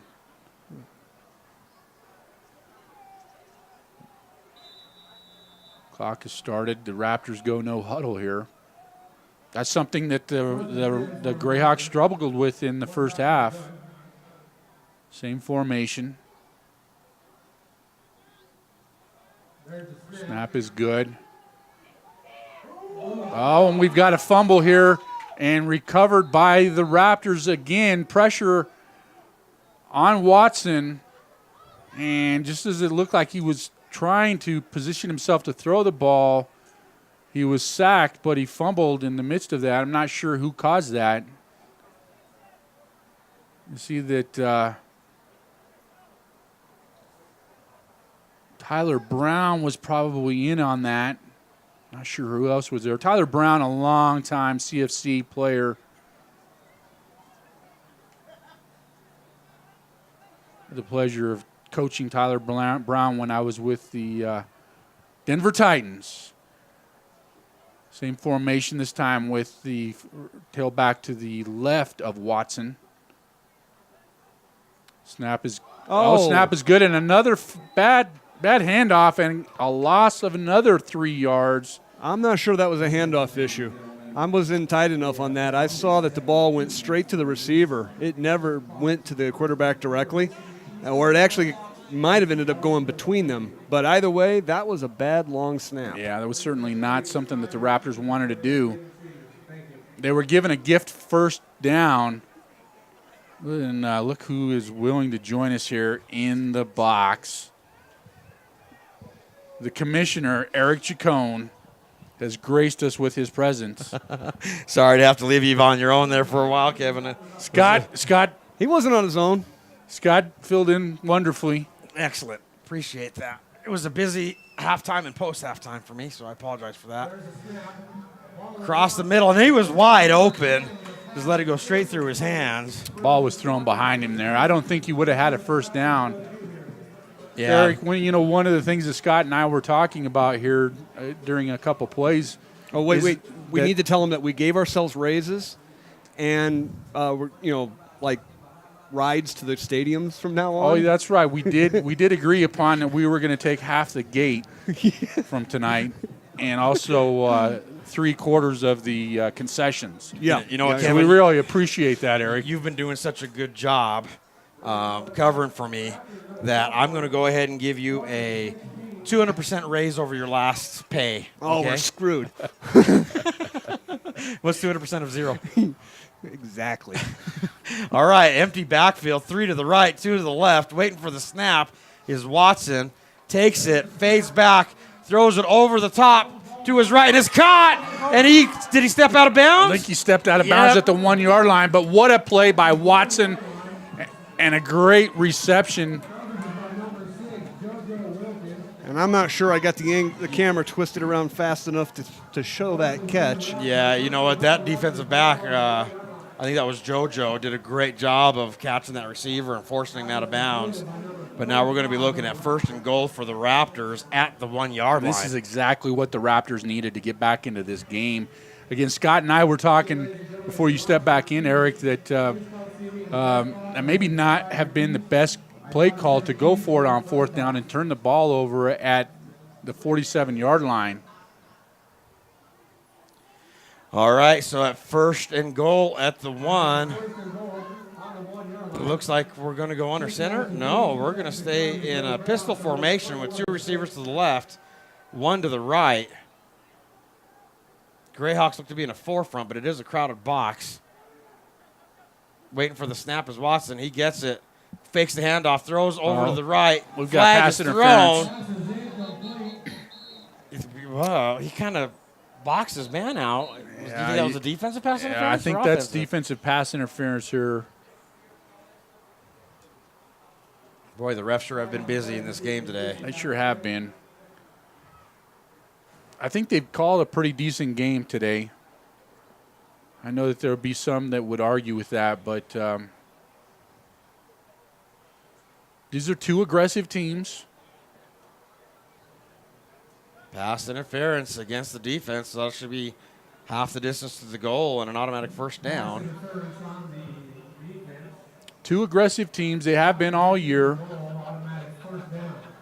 I can't say as though I've seen them be prone to penalties, but when you do have 2 aggressive teams, you're probably going to have an excess amount of penalties compared to normal. Sure, and both these teams are battling as hard as they can.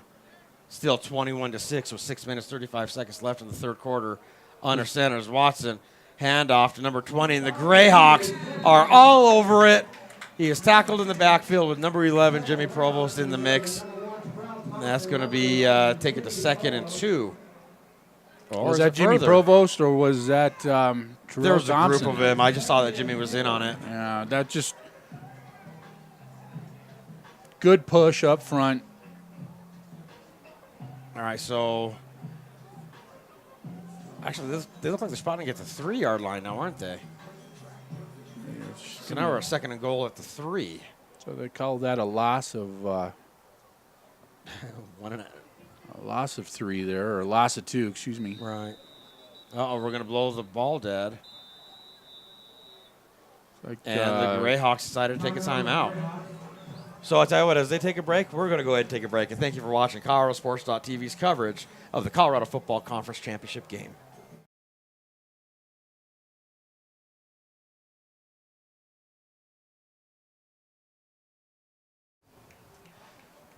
And welcome back to Colorado Sports TV's coverage of the Colorado Football Conference 30th Championship game. It is a 21-6 affair with 5 minutes, 49 seconds left in the 3rd quarter. And the Raptors are at 2nd and goal at the 3. He puts them in an I formation, tight end left, receivers left and right. Crowded box for the Greyhawks. Waiting for the snap is Watson. He takes it, fakes the handoff. Quick throw outside. It's caught. Beautiful and catch. And that will be a touchdown for the Raptors. They are trying to stay in this game. That'll make it 12-21. Greyhawks over the Raptors at 5 minutes, 42 seconds left. I would suspect that the Raptors will go for 2 here, trying to pull it within 1 touchdown. That was a really good play call. That was an excellent play call. The Greyhawks were expecting a run, and they crowded that box, and he fakes it, play action, and finds the receiver open in the end zone. Yeah, that was basically a 5-yard out there, and just a great timing throw by Watson, nailing his receiver right in the end zone. And you called it, Coach. Looks like they are going to go for 2. Watson's going to go under center, and we've got a flag. That's probably going to be a delay game. Am I right? Looks like maybe we have an illegal substitution call initially.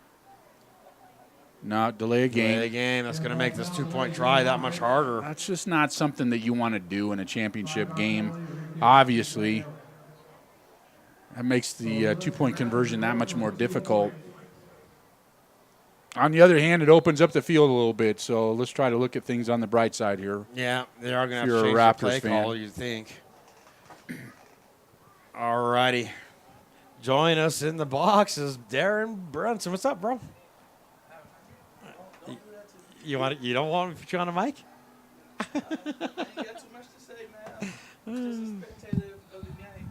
All right, he takes a snap, looking to his left, throws over the top. It's caught, and that 2-point conversion is good. Oh, that's nice play gonna right take there. it. Yeah, that was beautifully executed, and that's going to take us to 14-21. Greyhawks over the Raptors with 5 minutes 42 seconds left in the third quarter. And thank you for watching ColoradoSports.TV's coverage of the CFC Championship game.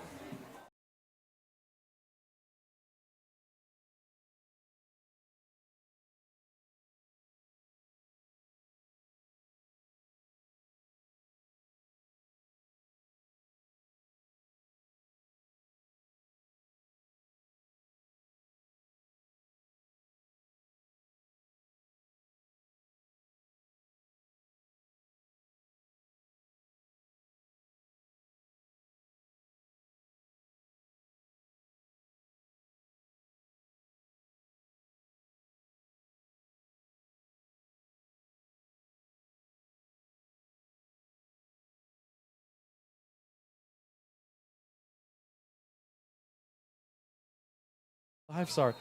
And welcome back. Sorry for the delay. We were interrupted in here, but the Greyhawks take the kick return back to the 32-yard line, and they'll take over 1st and 10. That's all right, Eric. Scott and I were paying attention there. You were kind of drowning us out, so Apologize. It was a hectic halftime, and I'm still recovering from it, and I'm still dealing with you look the well. consequences. You look well despite the trauma that you may have experienced at halftime there. Special shout-out to a couple Palmers I'd like to do. Deborah, was it? Deborah Palmer, my Deborah aunt, Palmer. listening in South Dakota. Appreciate you watching and listening. And Kyle Palmer. All right, so we're going to take a shotgun formation. Juju takes a snap, pump fakes, trying to find a hole, rolls out right, avoids a tackle.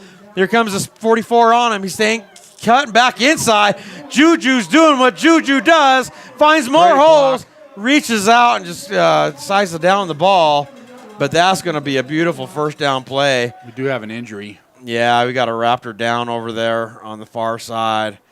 Took a pretty hard block on that play. Yeah, that was kind of a cleanup block there as he was trying to pursue Julian from the side there. And I did see the block right there. It was a clean block. No blind side on that. Do me a favor, knock on that window.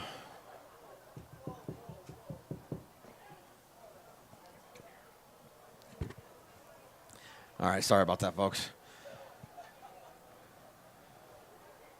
All right, they're still tending to the injury. So give me 1 second here. I want you to page Sebastian Change's messages. When he gets here, have him call Jamar Harris. Oh, we can't call Jamar Harris. It's his phone. Just give him Jamar's phone so we can get that out. I thought number 7 was kicked out last week. It wasn't. There was Was he ejected? not on the rush report. We got a blank rush report. Did he leave the game? Come on, Eric. Not too much. But when I got here, I'll lose my soul on you. when I got here, they said it was, but there was no rush report. There's no ejection. Did he leave the game? Okay, folks. See, there we go. Doing what I do, Kevin. It's always something, you know? The commissioner's duties never end. Would it be easier if I just let you finish this game, or do you want me in there? No, you can do what you need to do, Eric. I think Scott and I are just fine without you. Snap is good. And almost intercepted. Beautiful defensive play by the defender there to get in the way. And Juju doesn't look like he was happy with his receiver as he gets in the air of Money Mamuzic. Coverage by And you know what, Kevin? I'm going to take you up on that, brother. That was almost an amazing catch. Yeah, it sure was. I have a lot of other things that are getting in my way. So problem, I'm going to Eric. let you finish this off. And Well, thank you, everybody, for watching. And Big Ken Taylor, we'll talk to you guys later.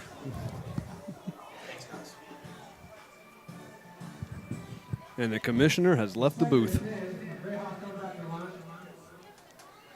Well, as you could expect in semi-pro football, the duties of a commissioner, there's a lot to be had. Oh, especially in a championship game. Snap is good to Julian Banks, and he throws it deep to Mamumic, and he's got a catch, and he avoids a tackle, and he'll get the ball down to about the 16-yard line. Great throw. Way to come back to the ball by Mamumic.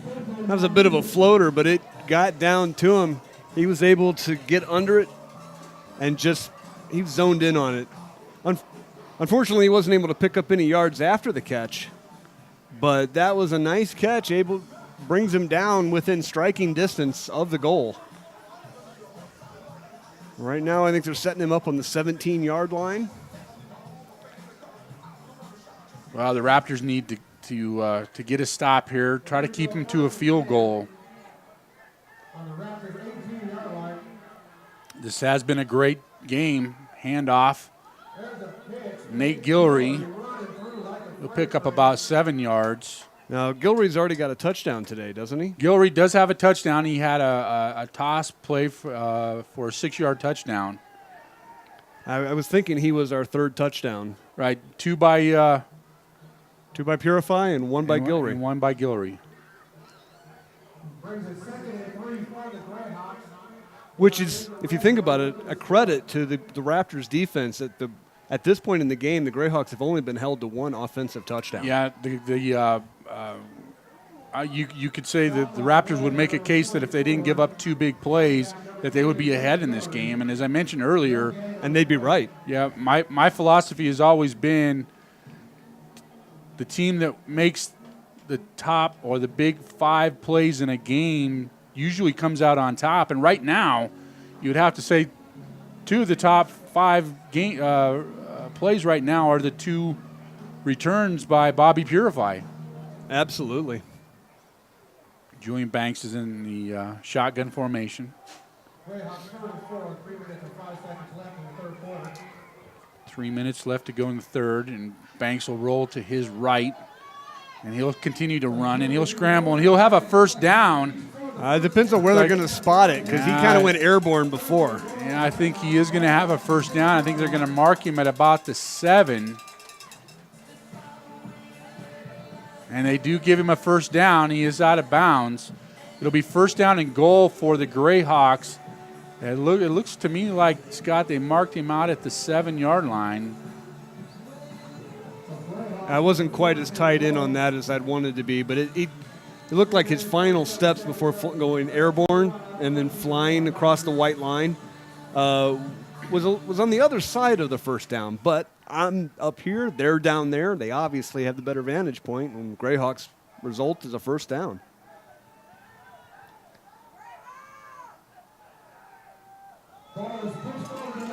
We have a touchdown.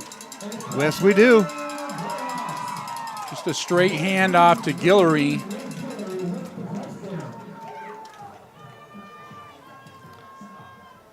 Yeah, that was a straight through the tackles power drive. Just able to bounce off that last defender and get across the goal line here, pushing the score up 27-14 with 2:23 left in the third quarter. And it doesn't look like they're going to go for 2. They've brought their kick team out.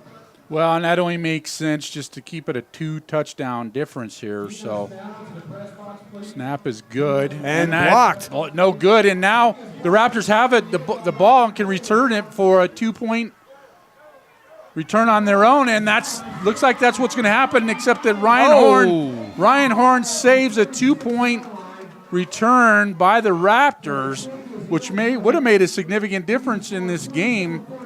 That was really close to a face mask, but he got a hold of his jersey instead. And it was kind of a full board, a nothing stop. Well, that's going to make the score 27-14 with the Greyhawks in the lead with 2 minutes, 23 seconds to go in the third quarter. We'll take a short break here. We'll see. I'll keep an eye on that Raptor who's down. The returner on that, he's on the sideline now after taking that hit. Yeah, it looks like maybe that was. He did maybe get roughed up a little bit there, no doubt about it. Oh, I'm not trying to suggest dirty. No. I agree with you. It was a clean tackle, hard. A good play to save a two points by Ryan Horn.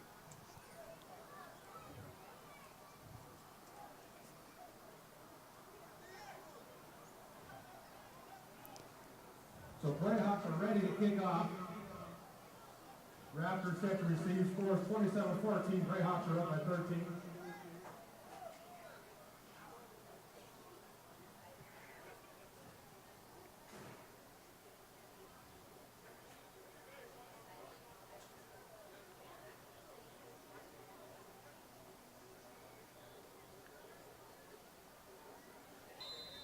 So we're going to have a kickoff here now by Mendez.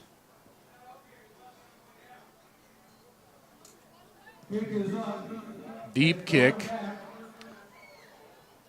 Bounces at the 1, and it will be returned. And he gets it out to about the 30, out to the 40. He's Still breaking tackles. Get out to the 45-yard line. Make it the 44-yard line. Good return by the Raptors. And that's exactly what they needed.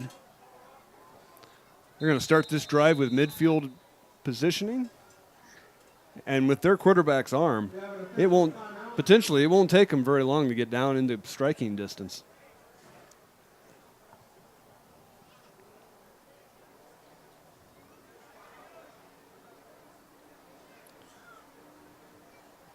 I don't think this game is over by any means. Absolutely not. 2 minutes, 12 seconds left to go in the third quarter. And I honestly can't remember the last time I said that about a Greyhawks game. Yeah, absolutely. By this time, we're talking about running clocks. Usually. And I have to say, on Monday when the commissioner and I were talking about this game, I actually asked, when will the running clock start? I had no idea the Raptors were this good. Well, the Raptors are certainly showing that they deserve to be in this championship game. 2 wide receivers to either side of Watson. Running back to his right. Shotgun formation. Snap is good. Handoff is good this time. And that's Stefan Juice Branham, and he'll pick up about 5 yards. That's a good pickup. Yeah, he brings that up near midfield. Depends on where they're going to spot it. It might be around the 49.5. But we have an injury timeout. We have a down Greyhawk. So, folks, we're going to take a real quick break. We will be right back. Thank you so much for watching Colorado Sports TV.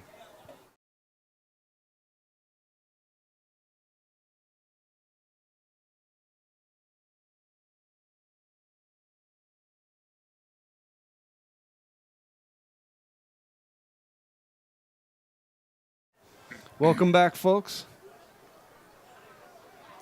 Well, 2nd down and 5 for the Raptors at their 49-yard line. Same formation. Watson in the shotgun, waiting the snap.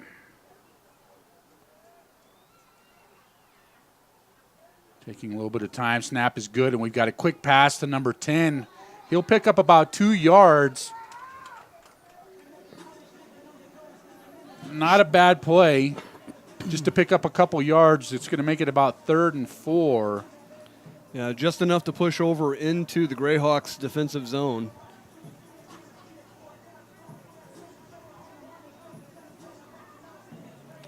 So we'll have a 3rd down and about 4.5 for the Raptors, just inside the Greyhawks' 50-yard line.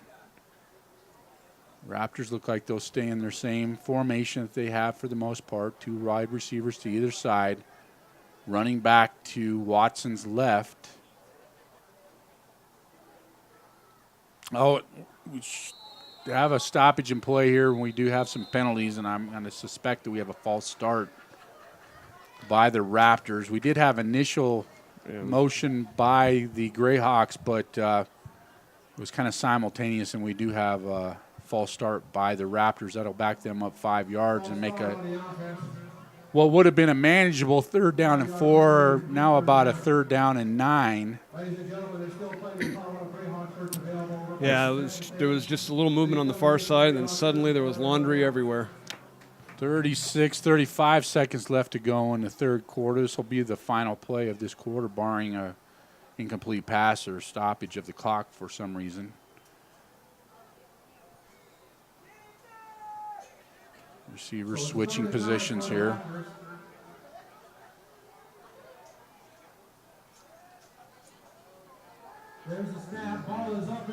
And that's a great pitch and throw by Watson to his wide receiver for a 1st down at the Greyhawks 39-yard line. Ball's taken out of bounds, but that's a pickup of about 14 yards, and that's exactly what the Raptors needed to do, and they continue to do it, and Watson just continues to show his arm strength. That's going to take us to the end of the 3rd quarter. So with that, we'll take a short break. Thank you for watching Colorado Sports TV.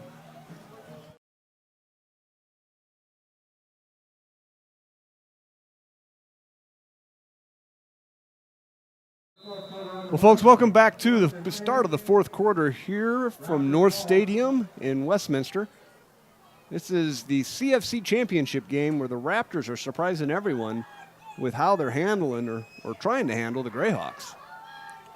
I'm here with Coach Palmer as we see the Raptors air that out, and that looks like a reception there. They're going to give him a catch at the 14-yard line for the Greyhawks.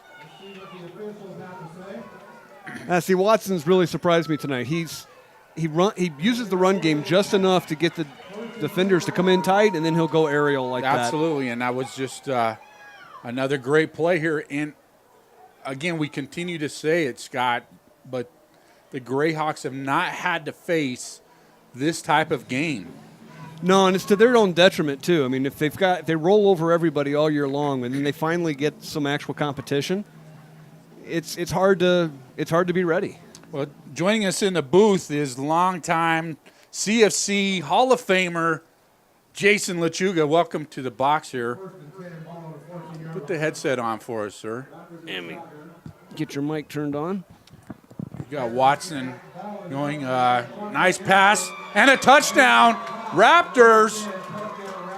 Wow, this is a great game, Scott. I know it. Welcome to the broadcast, Jason. Have you seen a game like this, but by the Greyhawks at any time? You know what? I would say over the last 3 years, I haven't seen this happen. Just like you said earlier, it's amazing. This is a good game. We're looking at 20-27 now, pending the extra point coming. Pending the extra point here could make it a 6-point ball game. Yes, sir. And again, this kind of adversity, and I'm going to call it adversity because usually by this time in the game, the Greyhawks are in a running clock and they're putting their backups in. It's very often. This has been a great CFC championship game. It actually kind of takes me back to some of the CFC championship games that you played in against the Flames, where the snap and the extra point is no good. So we'll have a 7-point ball game with 14 minutes and 15 seconds left to go in the 4th quarter. We'll take a short timeout. It's 27-20. Greyhawks still with the lead.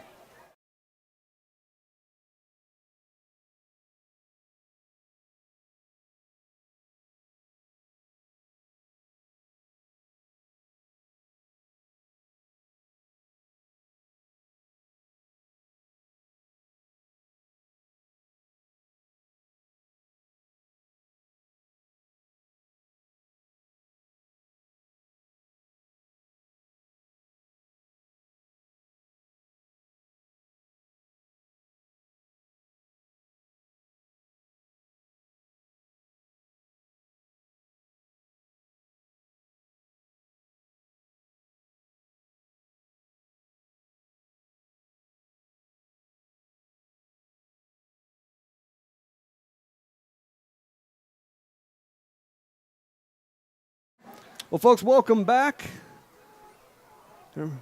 We just saw the Raptors score their third touchdown tonight, but unfortunately they weren't able to get the point after kick. Short kickoff by the Raptors and received on the 20-yard line. Returners traversing across the field. I'm not sure who that is. It's number 15. Number 15, that is Eric Ramsey. And he pulls the ball back out to the 36-yard line. You know, Jason, you might recall a game in which you played quarterback for the then Pirates, who became the Greyhawks, against the Flames down in the Springs, and it was a close game as well. Absolutely. And those are the fun games to be in. And for the fans and for all the CFC fans across the state and in the region, these are fun games to be in. And it's a great time to be a CFC fan right now because you have a real tight ball game into the fourth quarter. So we've got Julian Banks under center here. Sean Boyd in motion and a handoff to Cameron Smith. He'll pick up about 9 yards. Now, go ahead, Scott. please correct me if I'm wrong, but the Raptors, they're one of the teams that came over to the CFC from that other. They were originally in the ADFL. They came over last year.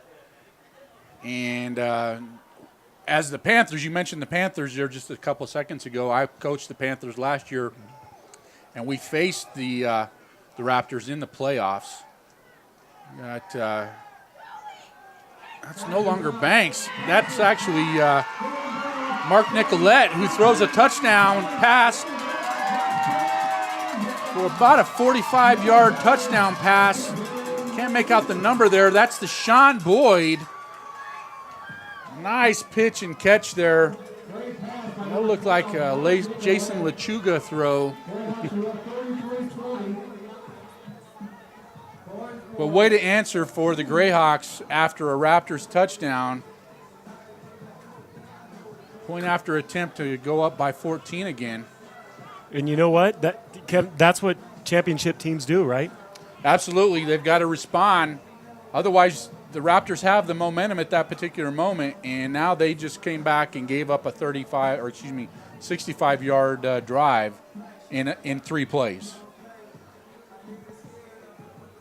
And that's just kind of the speed dimension that the Greyhawks have, and they can strike very quick. Looks like they'll go for 2.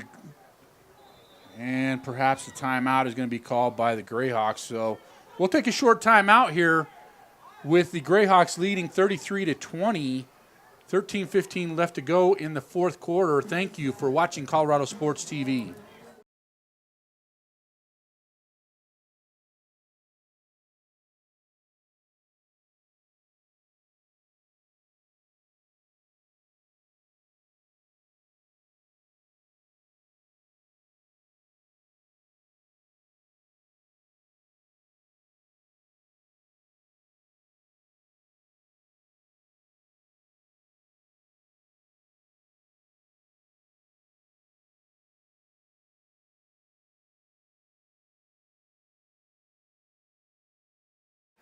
All right, welcome back to First Bank Stadium, where the Greyhawks just scored on a 55-yard touchdown pass. And we've got Luke Koger in to hold for Jonathan Mendez. And they, instead of going for 2, they'll actually try the extra point here. And the kick is up. And it is good. So, again, with 13:15 left to go, that's going to make the score 34-20. However, we do have a stoppage in play here. Looks like it's a timeout on the officials.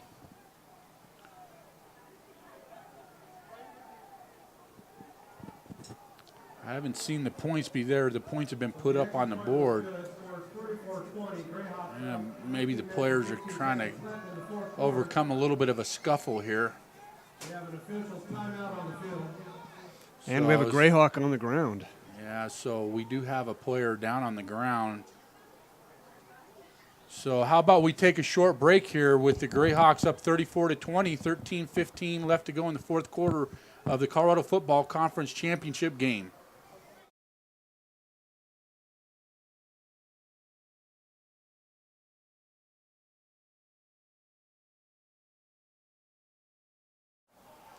Welcome back to First Bank Stadium, where the Greyhawks have taken a 34-20 lead. We're waiting the kickoff by Mendez, who has been great on his kickoffs. And again, another deep kick. This ball will be returned, though. Now we're going to call that I think it went out of bounds. Touchback.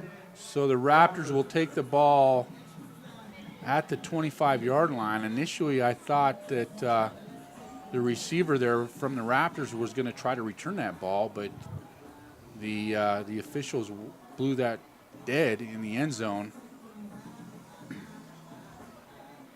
Not quite sure. It is kind of on the opposite side of the field, but perhaps the receiver took a knee in the end zone and then just got up and ran the ball off the field. So it'll be first down and 10 for the Raptors at the 25-yard line, trailing 34-20. Both teams come in undefeated, and we have had a great championship game. And again, not anything to disparage the Raptors, but we did not expect that they would be able to keep pace with the Greyhawks. So as football fans, we are actually pleased. Watson's in shotgun again, and he'll hand the ball off this time to Juice Branham here, and he'll pick up maybe a half yard at best here. Just keeping the Greyhawks honest. Number 11, Jimmy Provost with the tackle. Gain of 1 yard brings him 2nd and 9. They call it a 1 yard gain here, so we'll have 2nd down and 9. Jason, you're the assistant commissioner for the league, and I know there have been a lot of good things said about you stepping up as a former player to become the assistant commissioner. A lot of players really respect you, and they really appreciate the fact that you've stepped into that role. Well, I really appreciate all of them, and I'm such a big fan of this league. It's done a ton for me in my football career over the last 20 years. Watson drops back, and he's got a receiver that is open and gets a catch and a reception down to the Greyhawks 41-yard line. I actually thought that player had stepped out of bounds, but somehow the cornerback lost contain. And it was just basically a 9 route. Correct. And you know what? I'm pretty impressed with Watson. You know, he's finding the weakness in the defense, and he's looking it off just that split second to keep the safety locked up. And because of that, he's able to get some of these 20-plus yard completions downfield. And that's a play that they've actually ran a couple of times, and we saw them run that a couple of times towards the end of the second quarter. You're absolutely right. Just a 9 route, and Watson looking off. Looking the defender off to keep the one-on-one coverage. So Watson's in the shotgun, handoff, and it looks like even though we get a pickup of about 3, Luke Koger comes up with a pretty strong tackle, but we see the stoppage and clock here and an offsides call on the Greyhawks. I would expect that the Raptors will take that penalty, and that'll make it first down and 5. Officials are trying to stop the clock here. 5-yard penalty, 3 first down. One thing that you've got to be impressed with through the first 3 quarters is the Raptors' offensive line. They've actually done a tremendous job in keeping that talented defensive line of the Greyhawks away from Watson for the most part. Yeah, and you know, that's absolutely right. The Greyhawks characteristically have had one of the best defensive fronts of all time in this league, and you know, they've forced a lot of sacks, a lot of turnovers, and in this game, Watson has stepped up in the pocket. He's maintained his poise, and he's found his open receivers when he needed to. Correct. And there's a reason why you could see that players and coaches and fans voted him as Offensive Player of the Year in the Colorado Football Conference. So we'll have the same formation here with 2 wide receivers to either side of Watson and a running back to his right. Waiting the shotgun snap here. Snap is good. He drops back. Good protection. And he's had for a split second an open receiver there, but he did have double coverage. And that's one where he might have been. I almost have to take back what I said earlier in the drive. He stared that he was staring down the right sideline the entire time, and the safety floated over. The tight end ran right down the middle of the field and got away from the safety, and he just missed that target. He threw it into double coverage. Yeah, and you're right. That's something we hadn't seen from Watson in terms of throwing into double coverage there. Usually he picks the right spot to throw the ball. Same formation here. Shotgun. Snap is good. Fake. Well, it is a handoff here. For a minute there, I thought maybe we might have had kind of the old wing T play there where we had an option handoff, and Watson did hand the ball off. Now, I know Watson, I think it was just a few weeks ago that he actually had minor surgery on his knee. Well, and so there was a chance I think he was going to miss this game, if I'm not mistaken. And as I understand it, Eric Chacon had told us that the linebacker number 42 actually played and started at quarterback last week for the Raptors as they beat the Denver Pirates in the division game. We have trips to the right, single to the left here. Watson will look deep again, and this time, and a touchdown. Another nice throw. And this time he does thread the needle between two defenders for the Greyhawks. And this is a great game. You got it. And I'll tell you what, that was a tremendous throw. Stepping up in the pocket, and he saw cover two. And what I saw right there, the receiver actually went up in stride and caught the ball, got it at the high point. Great catch, great throw. Absolutely. So let's see if the Raptors go for two here. Their kicking has been a little suspect, so they are in the huddle. So I'm going to make the assumption that that's going to mean that they're going to go for two here, although they're taking a lot of time, and now we do have a delay of game against the Raptors, so that's going to back them up 5 yards, and that's not what you want to do when you're trying to go for a two-point conversion.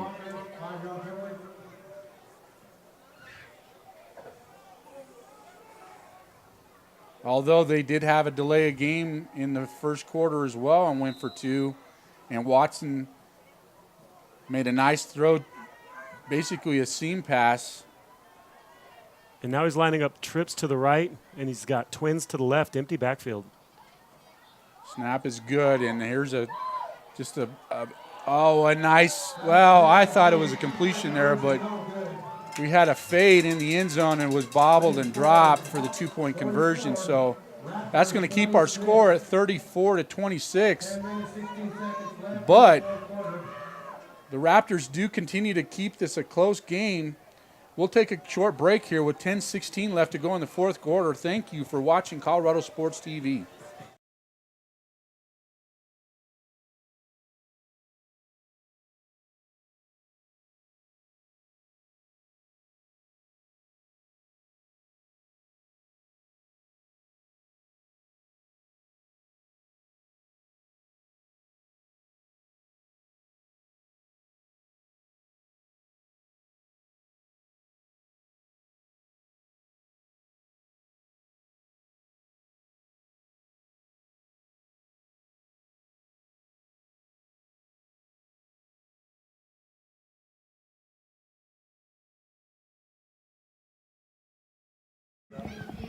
Welcome back to First Bank Stadium, and the kickoff is a little short kick and picked up by number 16, that would be, or maybe that's 15, Eric Ramsey, and he'll return the ball out to about the 37-yard line. Things are getting a little chippy here. We do have a flag on the opposite side of the field here. Usually that's in the area of a block in the back or perhaps a hold.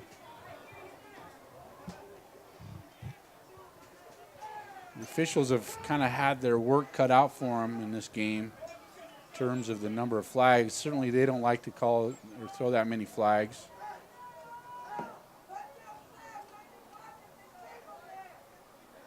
So there's the call. Looks like a personal foul. Well, initial signal was personal foul. We do have a personal foul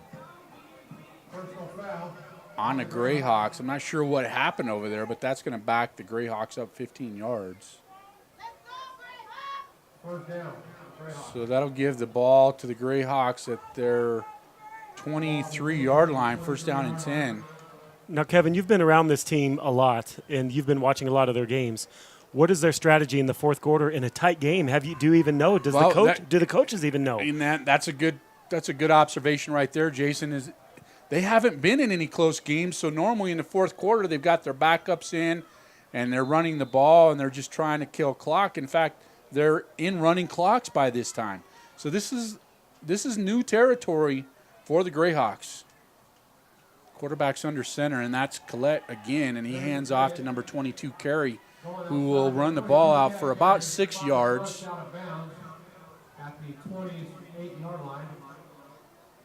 This will be an interesting last 10 minutes of the game. See if Coach Rashad and the crew want to run the ball and try to juice some clock, or are they going to be aggressive and take a shot or two? Well, certainly they wanted to keep the ball in the field of play, keep the clock running. 10 minutes and 1 second left to go in the fourth quarter. And now Collette's in the shotgun. Tight formation. Single receivers to either side of him.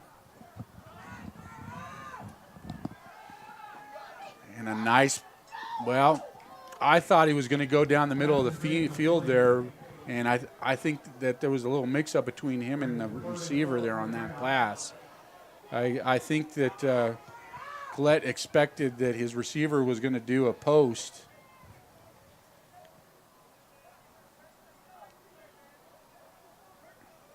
The Greyhawks have got to be careful here. They really do. Yeah, it's 3rd down and 4. And, again, stopping the clock is not helping them. Same formation. Nicolette in the shotgun. And he rolls to his left a little bit, and he throws a nice strike to Ryan Horn, and he'll pick up the first down. That's a 10-yard gain.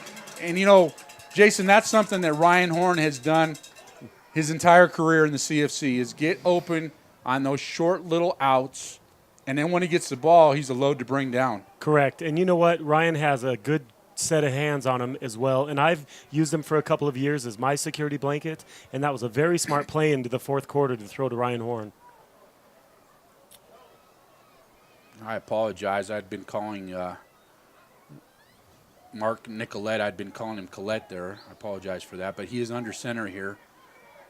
Single back. And a straight handoff here to Carey. And it looks like he'll pick up about 4 yards. Not a bad play on first down. Pick up 4 yards. I'll thank our commissioner there. He brought in an open bottle of water here. Let's see. Can I trust him, do you suspect? I would think you're good to trust Eric tonight. Well, I don't know. He doesn't want me to steal his job, so you could see that he roofies me. 2nd down and 6. Just don't go to dinner with him. Oh, and we've got a false start or perhaps an encroachment here.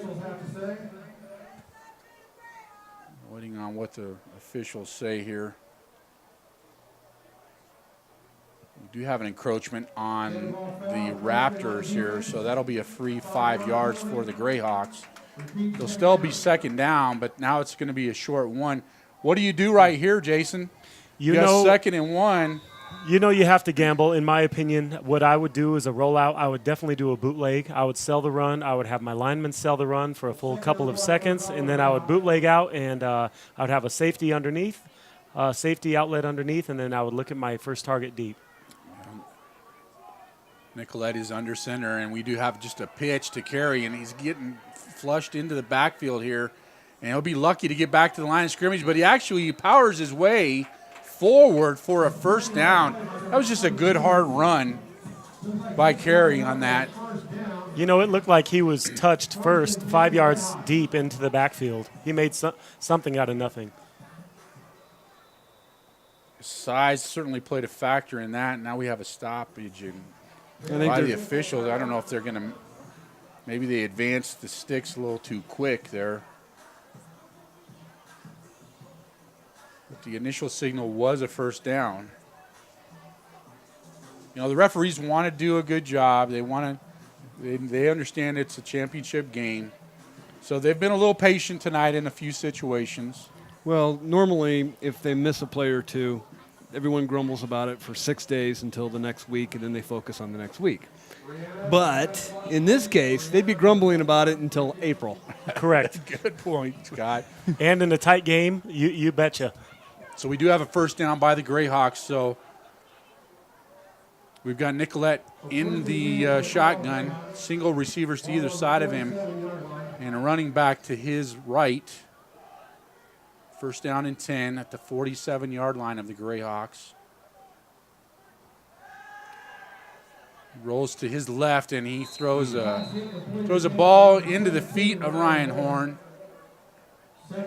You know, and it's hard to say. Sometimes I felt I could see he was under pressure. He had two Raptors chasing him, and sometimes it's good to throw that ball away at the feet. It's just hard to say if that's what he meant to do, but I've been in that situation before, and sometimes it's the best for the team to throw it away because Ryan wasn't going to be making much there. Well, and certainly in this situation here, you don't want to give up an interception in your own end of the field, only up by 8. Clock continues to roll, 7 minutes and 10 seconds to go in the fourth quarter. Same formation, although Nicolette is under center. And he'll hand off to, this time, Nate Guillory, and he'll pick up 10. And maybe just short of a first down here. They push him back about 5 yards before he finally falls to the ground. Yeah, but he does pick up 9, and it's going to be just short of the first down. We'll have third down and less than a yard to go for the Greyhawks, but they do have it down to the Raptors 44. You know, Kevin, you've been a coach in this league for a long time. When you have a running back that ran as hard as he just ran on that play in the fourth quarter in a close game, what do you want to do?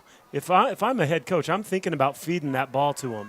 Yeah, you know, and it looks like Guillory's coming out of the game a little shaken up there, maybe with his little knee issue there. But, you know, we haven't seen John Davis. And this might be a perfect situation for an I formation and a handoff, a 32 or a dive to a fullback just to pick up those 2 tough yards. Because if I'm the Raptors, I'm going to load the box because I'm going to play run here. Correct. And I would agree. John Davis, in my opinion, should have been used at least one carry every quarter just to keep his head in the game. It might be a little dangerous now because John has yet to touch the ball, and then when you give it to him for the first time, sometimes a miscommunication can happen between the quarterback and the fullback.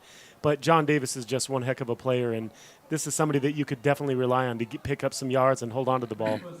Well, and look who's in the backfield here. Nobody other than John Davis, but we do have, it looks like that's Seti in the backfield as well. So they're going to go with a... some power. I would say that this is the old Maryland I.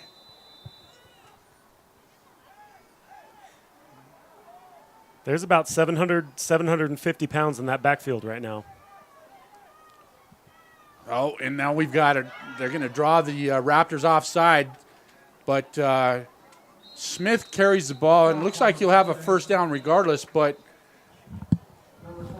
they do draw the Raptors offside. They'll get a free 5 yards on that and maintain possession. But you remember the old Maryland I? Oh, there! I was looking in that backfield. That's a big backfield right there. And you know what? When you have the average weight that the Greyhawks do up front, and then you add all of that weight in the backfield, that's a lot of weight and energy coming at you. It's tough to stop for the Raptors. In that situation, actually, it was kind of surprised to see them run basically a wide 9 on that play right there because of all the power that they had up front. But there again, if he gets to the outside, he's probably got a wide open field. Correct. Now, I would think Rashad and the Greyhawks would want to try to continue to juice the clock. They've got it under 7 minutes, and if they can pick up some first downs here and keep pounding the ball, I think they're in great position here now that they're on the other side of the 50. Yeah, absolutely. Now that they're inside the Raptors' territory, you're right. Run game is crucial in this situation. Still waiting for the officials to mark off the penalty. We're showing 4th down on the box, but we know that we are gonna have a first down by the Greyhawks. And I'm not sure how much trust that the coaches have in their quarterback right now, but I'm hoping that there's a lot of trust there, and I hope he has a good head on his shoulders. It's real easy to audible out of a run play late in the 4th quarter because the defense is playing up and tight. So we'll see what they do. You're absolutely right, Jason. They've got 8 players in the box. Correct. And then their deepest safety is only 9 yards deep. Nicolette drops back, and we've got a screen passes. The first screen, Smith has got it. He'll carry for 5. It looks like he's short of a first down. That's as good as a run play, though. Correct. That was a great call because the defense looks like they were coming 8 in the box, like you said, and I think that's a perfect play. So the clock will continue to run. We'll have 6 minutes to go in the 4th quarter. The Greyhawks up by 8. Driving the ball at the Raptors' 30-yard line. 2nd down and short. Nicolette remains at quarterback here. Handoff. Play action? Oh, it is a handoff. Handoff to Carey here, and he picks up the first down there, a pickup of about 5. Down to the Raptors' 35-yard line, or beg your pardon, the 25-yard line. I'm sorry, that was Smith on the carry there. This has just been a great drive for the Greyhawks. I'm telling you, this is what a championship team does. If they can get down and get some points from this drive, Kevin, the game's, for the most part, iced. It's very close to being iced. Yeah, absolutely. So they've got a 1st down and 10. So 1st and 10 for the Greyhawks, ball on the 25-yard line. Got quarterback under center here. Wide receivers to either side of him. Short. And a handoff to Carey this time. He'll pick up about 2. Keeping the ball on him. At this point, the officials are only giving him a yard. And it looks like the running backs have all been told they're all holding that ball with both hands while they go into that pile. And the Raptors here need to be talking to each other. And somebody needs to come up and make a play if they want to make something out of this game. Yeah, it's absolutely crucial that the Raptors stop them and force either a 4th down attempt or at a field goal attempt. Mendez has shown that he can kick decent balls as far as field goals go. Now we've got Nicolette in the shotgun. 2 receivers to his left, 1 to his right. We'll see what they do in 2nd and 10 in shotgun. And he drops back, rolls to his left a little bit. Looks like maybe he's going to keep the ball, which is probably a smart decision on his part. There was nobody open downfield. In fact, the receivers were all the way into the end zone, and he had nobody open. Kevin, you're right. All 4 receivers were in the end zone. That's a little bit of a shock to me. I think you would drag someone under like you were talking about. Yeah, absolutely. You put Horn underneath maybe for a 5-yard safety net. Yeah, he had nobody to go to there. Just everybody looked like it was all 9s. Correct. Interesting call on 2nd and 10. Looks like we do have a timeout on the field here. I don't see that maybe we have an injury on the sidelines over there on the far side. Somebody from the Raptors. Yeah, the Raptor that made the tackle didn't get up.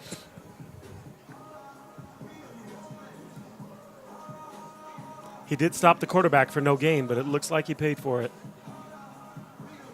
Well, are they showing 3rd down on the box there? That looks like that's what it is. It's going to be 3rd down and 10. Clock is stopped with 4 minutes and 3 seconds. Although I'm going to, with the ready for play, the clock should start to run.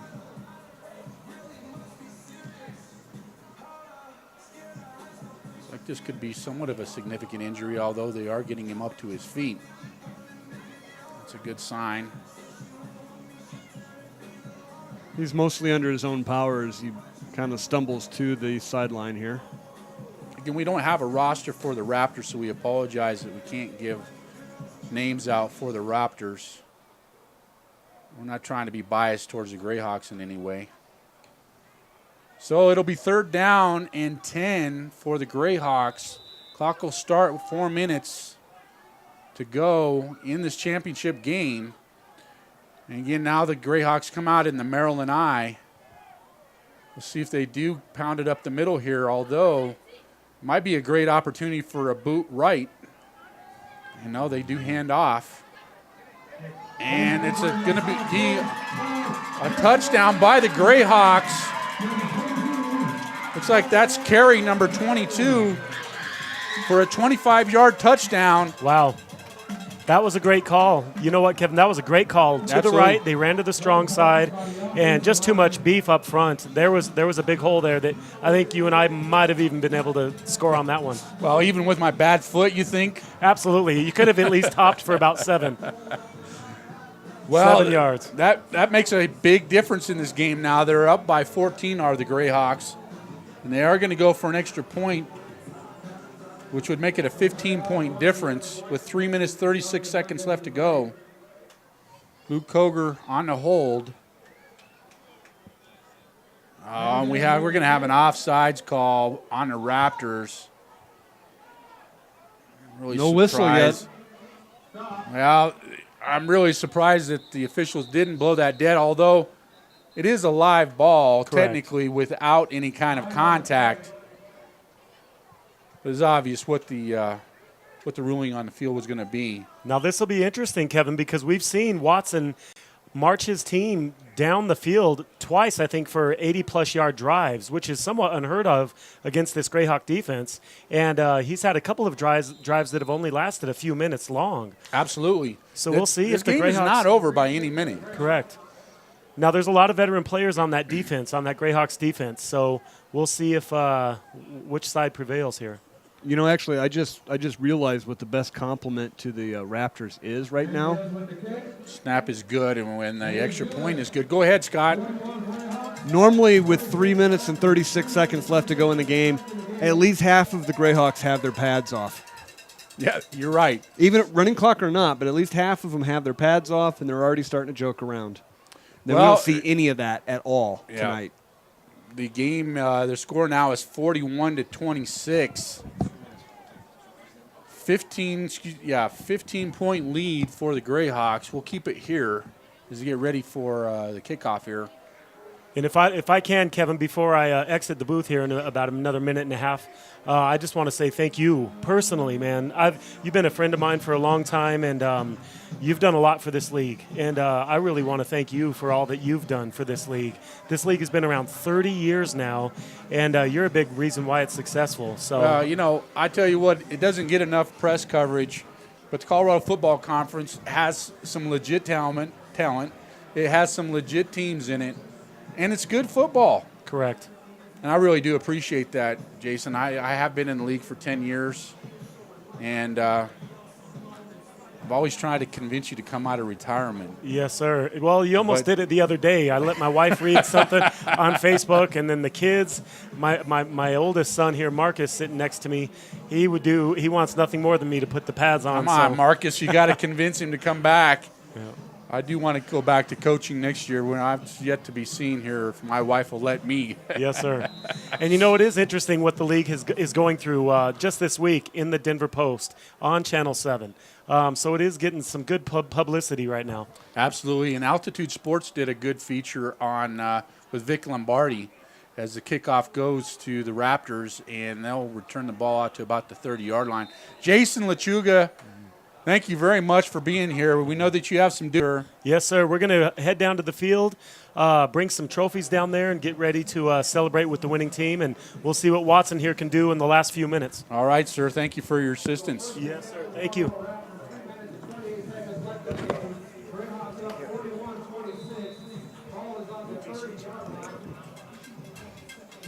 So with that, again, thank you to Jason Lechuga, the assistant commissioner to the CFC. The Raptors are down by 15, and they'll have the ball 1st and 10 at their 30-yard line. They obviously have to throw the ball in this situation. Oh, and they do run a little trickery here where they hand the ball off to Juice Branham, and he'll pick up 12 yards on an initial carry there. Not a bad start. No, it's a great start, but the fundamental problem, though, for them is still happening. And by what I mean by that is 20, 19, 18, 17, Yeah, the 16. clock is continuing to run. You keep the ball on the ground, and the clock just keeps going. This time Watson goes deep, and looks like the ball was thrown forward but batted backwards, and they're calling it an incomplete pass. The Greyhawks are thinking that they had a fumble there, but Yeah, his wrist was already starting to come forward before it exited his hand. So we'll have to see what the Zebras call it, but that looked like a batted down pass to me. yeah, it's going to make it 3rd down and 10 with 3 minutes to go. Or I beg your pardon, it's going to be 2nd down and 10 with 3 minutes to go. I forgot that the Raptors did have a 1st down on that carry. So clock is stopped, 3 minutes, 3 seconds. And they're going to have the 2-minute warning still. But it looks like they have all 3 of their timeouts. Three still. timeouts. Trips to the right. But will that all be enough to come up with 25 points before the end of the game? Watson throws a pass, and he gets and they call it incomplete. That looked like a reception to me, but perhaps the ground. And, yeah, you can see the disgust in the Raptors receiver's eyes, or the way he's walking back. He dropped that pass. That would have been a significant 1st down, number one, and he would have been able to get up and get out of bounds as well. Mm-hmm. Well, I wonder if he wasn't already out of bounds when he caught it. So, Scott, that'll bring up 3rd down and 10 for the Raptors at their own 42-yard line. Obviously, this is 2-down territory here. 2 wide receivers to either side of Watson. Wide receiver to his, running back to his right. Snap is good.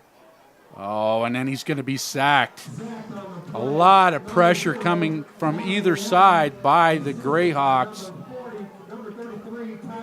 And that was sacked by linebacker Tyler Brown. He just came off the edge. His speed was just way too much to handle there by the Raptors.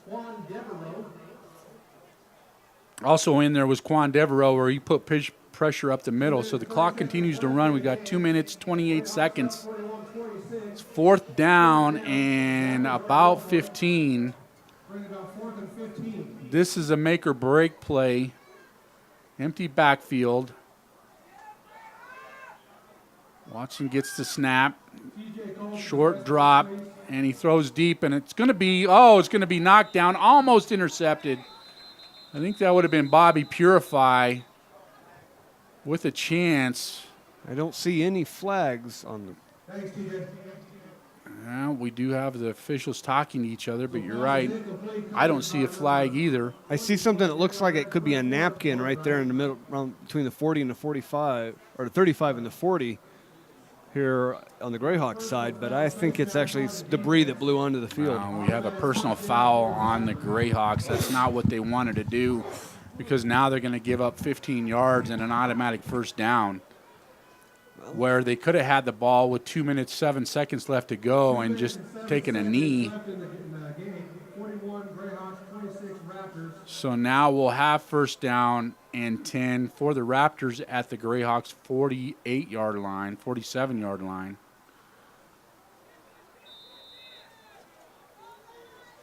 Two minutes, 7 seconds to go. Clock is stopped. We've got trips to the right. Now we've got an empty backfield with motion by running back. Snap is good. Quick toss out to the 50-yard line. And good pursuit by the Greyhawks, who will stop him for about a 5-yard gain. And that's going to take us to the 2-minute warning.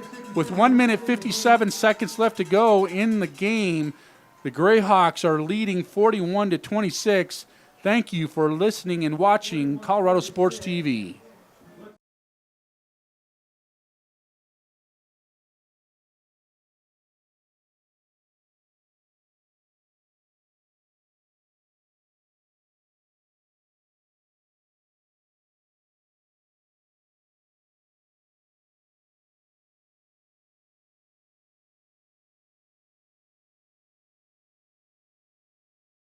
That was quick.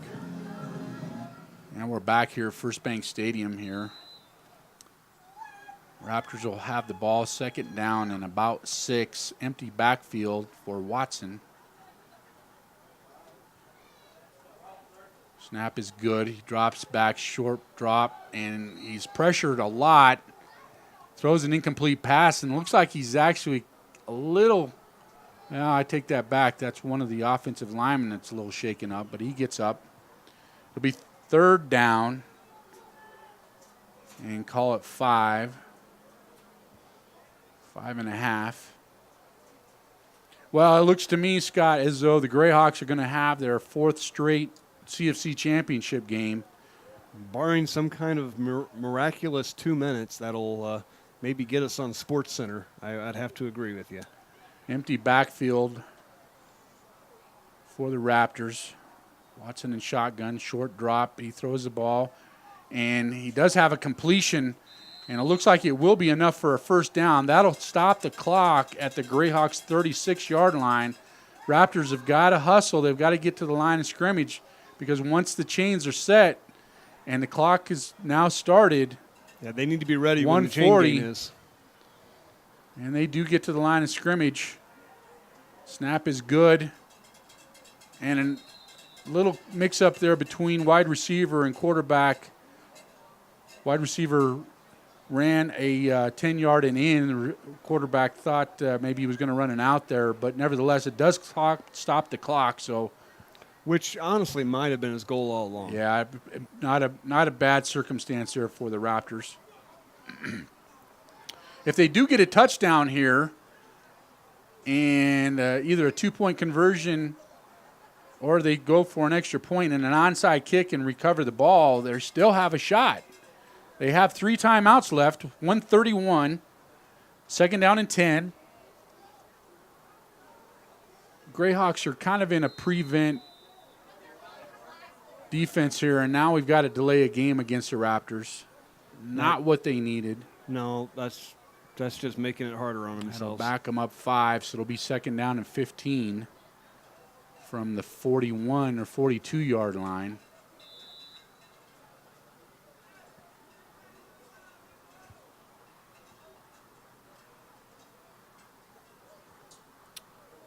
Raptors come up to the line of scrimmage here.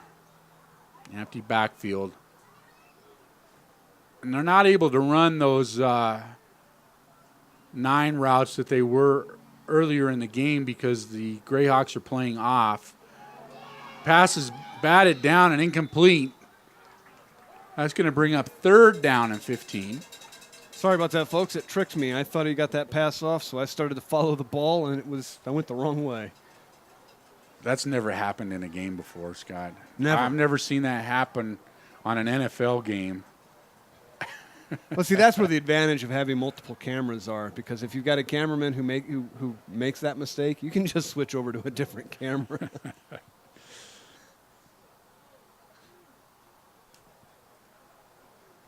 I'm hoping to add multiple cameras next season. Well, I know the Colorado Football Conference absolutely loves having you as a part of their team. An empty backfield again, this time Watson standing at his 46. Snap is good. He throws the ball, and he does have a completion. And he'll get down. Oh, and we have a flag on the play here in the middle of the field, but we did have a reception at the 35-yard line of the Greyhawks. Yeah, that got him back to right around the original line of scrimmage. We have a chop block on the Raptors. That's going to back them up 15 yards from the original line of scrimmage. So you think that was the nail? That's probably the nail in the coffin. However, if I were the Greyhawks, I think I might decline that because that would have put the ball at 4th down. And still 12 to go, although now it's going to be third down and close to about 30. Yeah, if they punt, this puts them in better position. Their punter, the Raptors punter, hasn't really been kicking that deeply. So it's entirely possible that the thinking is here that they'd rather receive the punt around the 30 than the 10. Well, now the officials correct the yardage marked off, so it'll be third down and about 25 for the Raptors. The clock starts. 1 minute 15 to go. Third down. Watson, empty backfield, trips to his right. 2 to his left. Looks down the right side of the field, and he throws up a nice ball, and it's received down and out of bounds at the Greyhawks 12-yard line. It looks like perhaps I'm going to take that back to 16. A great pass. And it's really surprising to me that the Greyhawks will give up that kind of yardage on a third down and 20. But again, the Greyhawks are playing prevent defense. But now a quick score by the Raptors with 3 timeouts left and an onside kick. They could get the ball back with 40-some-odd seconds left. You know, I saw, it's a bit of a deviation, but we got a little time fill here. I saw a documentary not so long ago about this coach in Texas that was coaching high school, and he did all onside kicks for every kickoff, every single one, because he had a spreadsheet that said that he recovered it like 45% of the time, so why not do it? And why not do it if you've got a good defense? Again, empty backfield. Watson looks deep, and he's got a receiver that catches the ball, and looks like he is going to be having a touchdown. Oh, that changes the game right there. Touchdown Raptors. If nothing else, that's a pride touchdown. Absolutely. This is certainly not the ball game that I expected.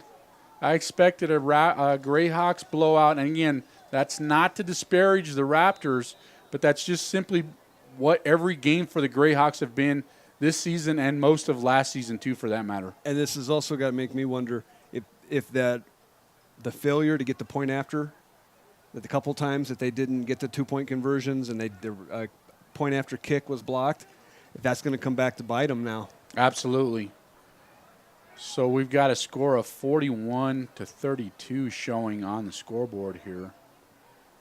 Raptors will go for 2. No clock will run on this play. It'll be an untimed down. And we do get the snap off. Watson looks into the end zone, and the pass is knocked away. Good defense. And that's going to leave the Raptors 9 points short. So at this point, a touchdown alone won't do it. A touchdown won't do it, so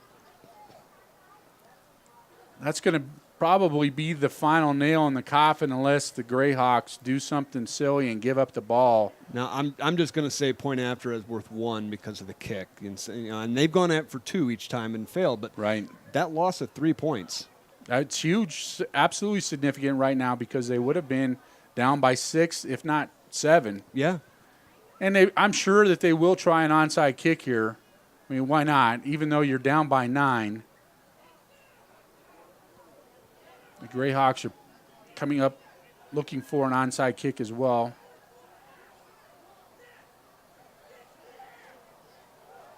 Coach Pfeiffer, special teams coach, is actually coaching his players where to adjust for the Greyhawks. And well, with the Greyhawks' entire team coming up expecting the onside, do you kick deep and try to race them to the ball? Well, you know, I mean, we saw the Greyhawks do that a couple times last week where they just pooch kicked it and came down and recovered the ball.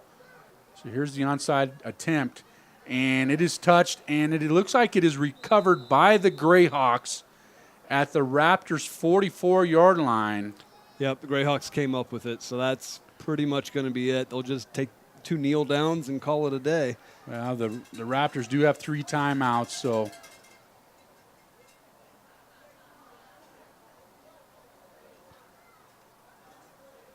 the Greyhawks will have to snap the ball, obviously, at least 3 times because the Raptors, I'm sure they'll use their timeouts. Sure. And, if you're the Greyhawks, maybe you might have to run some plays just to pick up some yardage because the Raptors still have 3 timeouts.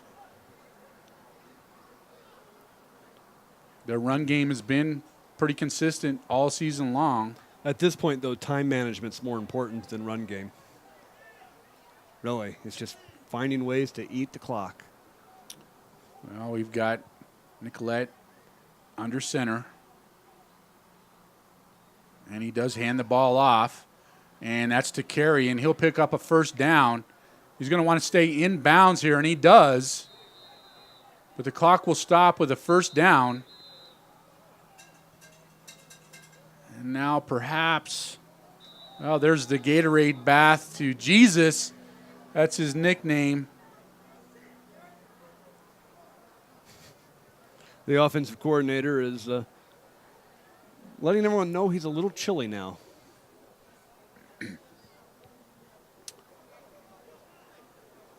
Like we do have a timeout by the Raptors that'll leave them with 2.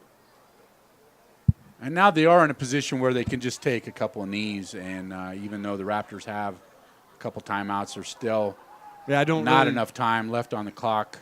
As long as you don't risk anything, you just try to build a wall around it and just eat the clock and then kneel down. There's timeouts or no, there's not much the Raptors can do. No. At this point, it's in the Greyhawks' hands to give it away. Well, I see them in that power formation or the Maryland eye. Ready for play has been blown. Players looked a little confused there for a second. Here's the snap. They do have a handoff here. And Carey is kind of struggling for a couple of yards. I don't see a timeout yet. Now we have a timeout by the Raptors with 28 seconds left to go. That'll leave them with 1 timeout, and it'll be a second down. And holding against the Greyhawks. Oh, my goodness. Now, that's not what you want to have happen. If you're the Raptors and you want to conserve possessions, you probably decline that penalty because you still have a second down. Whereas if you take that penalty, it's going to back them up, and it's still going to be first down. Right. See, this is where my not really having played much football gets in the way, because I don't understand why they're doing anything but kneeling. Well, I think the only reason why they're doing it is because they recognize that the Raptors have some timeouts and they can stop the clock and they can't run it out completely. Although they can, if we were to time out the timeouts versus the clock running, they would be able to run the clock out just by taking a knee. And you're absolutely right. They do take a knee here. And the Raptors will take a timeout with 19 seconds left to go. Which should be their final one. Well, I believe the clock shows that they'll have 1 timeout left. It's going to make it 3rd down on the box there. I was thinking that they had a first down, but we show 2nd down on the scoreboard and 3rd down on the box. 19 seconds left to go in this championship game. The Greyhawks up 41-32. Well-played game on both sides. Been a clean game. Both teams are known to be chippy a little bit. They both get a little aggressive. Yeah, that might be one of the Greyhawks' long-term weaknesses this season, is they've gotten a little chippy at inconvenient times. So now we've got victory formation by the Greyhawks. They'll take a knee again.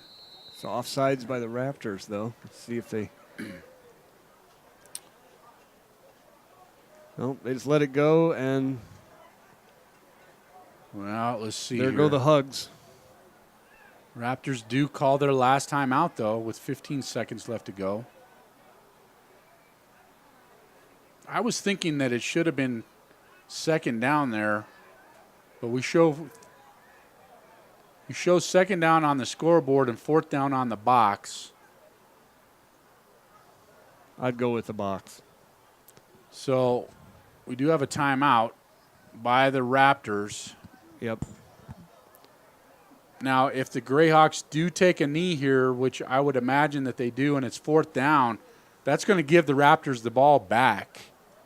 But with basically about 12 seconds left to go, not a whole lot that they can do. There are no more timeouts left. The smart play would be to just take a knee here. There's no sense in trying to do anything silly. Take 2 steps back and then a knee to burn a few seconds off the clock is about Yeah. the only thing I would do. So the Colorado Greyhawks are going to win their 4th championship in a row. And I know that the plans for the Greyhawks, where they've usually gone to Las Vegas to play in the Far West, what was formerly called the Far West Championship game. This year, I understand they're going to go to Florida and play in a championship game down in Florida. That will be sometime in January. So this team is going to have a lot of time off. Well, they've got the Rocky Mountain Bowl here, I believe, in a couple weeks. With Okay, the team well, from Texas coming up. Okay, so I'm not exactly sure. I was hoping to get some details from Eric on that tonight, but with his commissioner duties, that wasn't able to happen. well, stay tuned to Colorado Sports TV then. As soon as we get word on that, we will let you know. But it's my understanding that in August there will be the Rocky Mountain Bowl still. That'll be fun. Greyhawks do take a knee with 4th down and the clock. Well, see, so now Now it's just it was 3rd down. They changed the box to 3rd down. So that's going to do it. That's the final score. The Colorado Greyhawks 41 and the Colorado Springs Raptors 32. Congratulations to the Colorado Springs Raptors for going undefeated this season and then making it all the way to the championship. absolutely. But a special congratulations to the Colorado Greyhawks for their 4th championship in a row. Well, it's my understanding this is the first time these two teams have ever faced off against each other. And if that is the case, when they face off again next year, it's going to be a good game. Yeah, absolutely. So thank you very much for tuning in to Colorado Sports TV. We hope that you enjoyed this broadcast of the Colorado Football Conference Championship game. And again, congratulations to the Colorado Greyhawks. And I'm going to sign off for myself, Kevin Palmer, and our executive producer, Scott. Thank you very much, sir. No, it's my pleasure. And, folks, thanks for tuning in all season. This is the end of our CFC coverage for the year. I'm hoping it will be here for the Rocky Mountain Bowl in August when I have details on that. But as this is the championship game, thus brings an end to the 2017 season. If you watch with us, we still will be continuing, of course, our bowling coverage each week as we also get ready for CSU Rams hockey that'll be starting up at the end of August. But thanks so much for tuning in tonight. Stick with the network. We'll keep you informed as updates come. But everyone, take care. It's crazy out there, so take care of each other. We'll be back with you soon.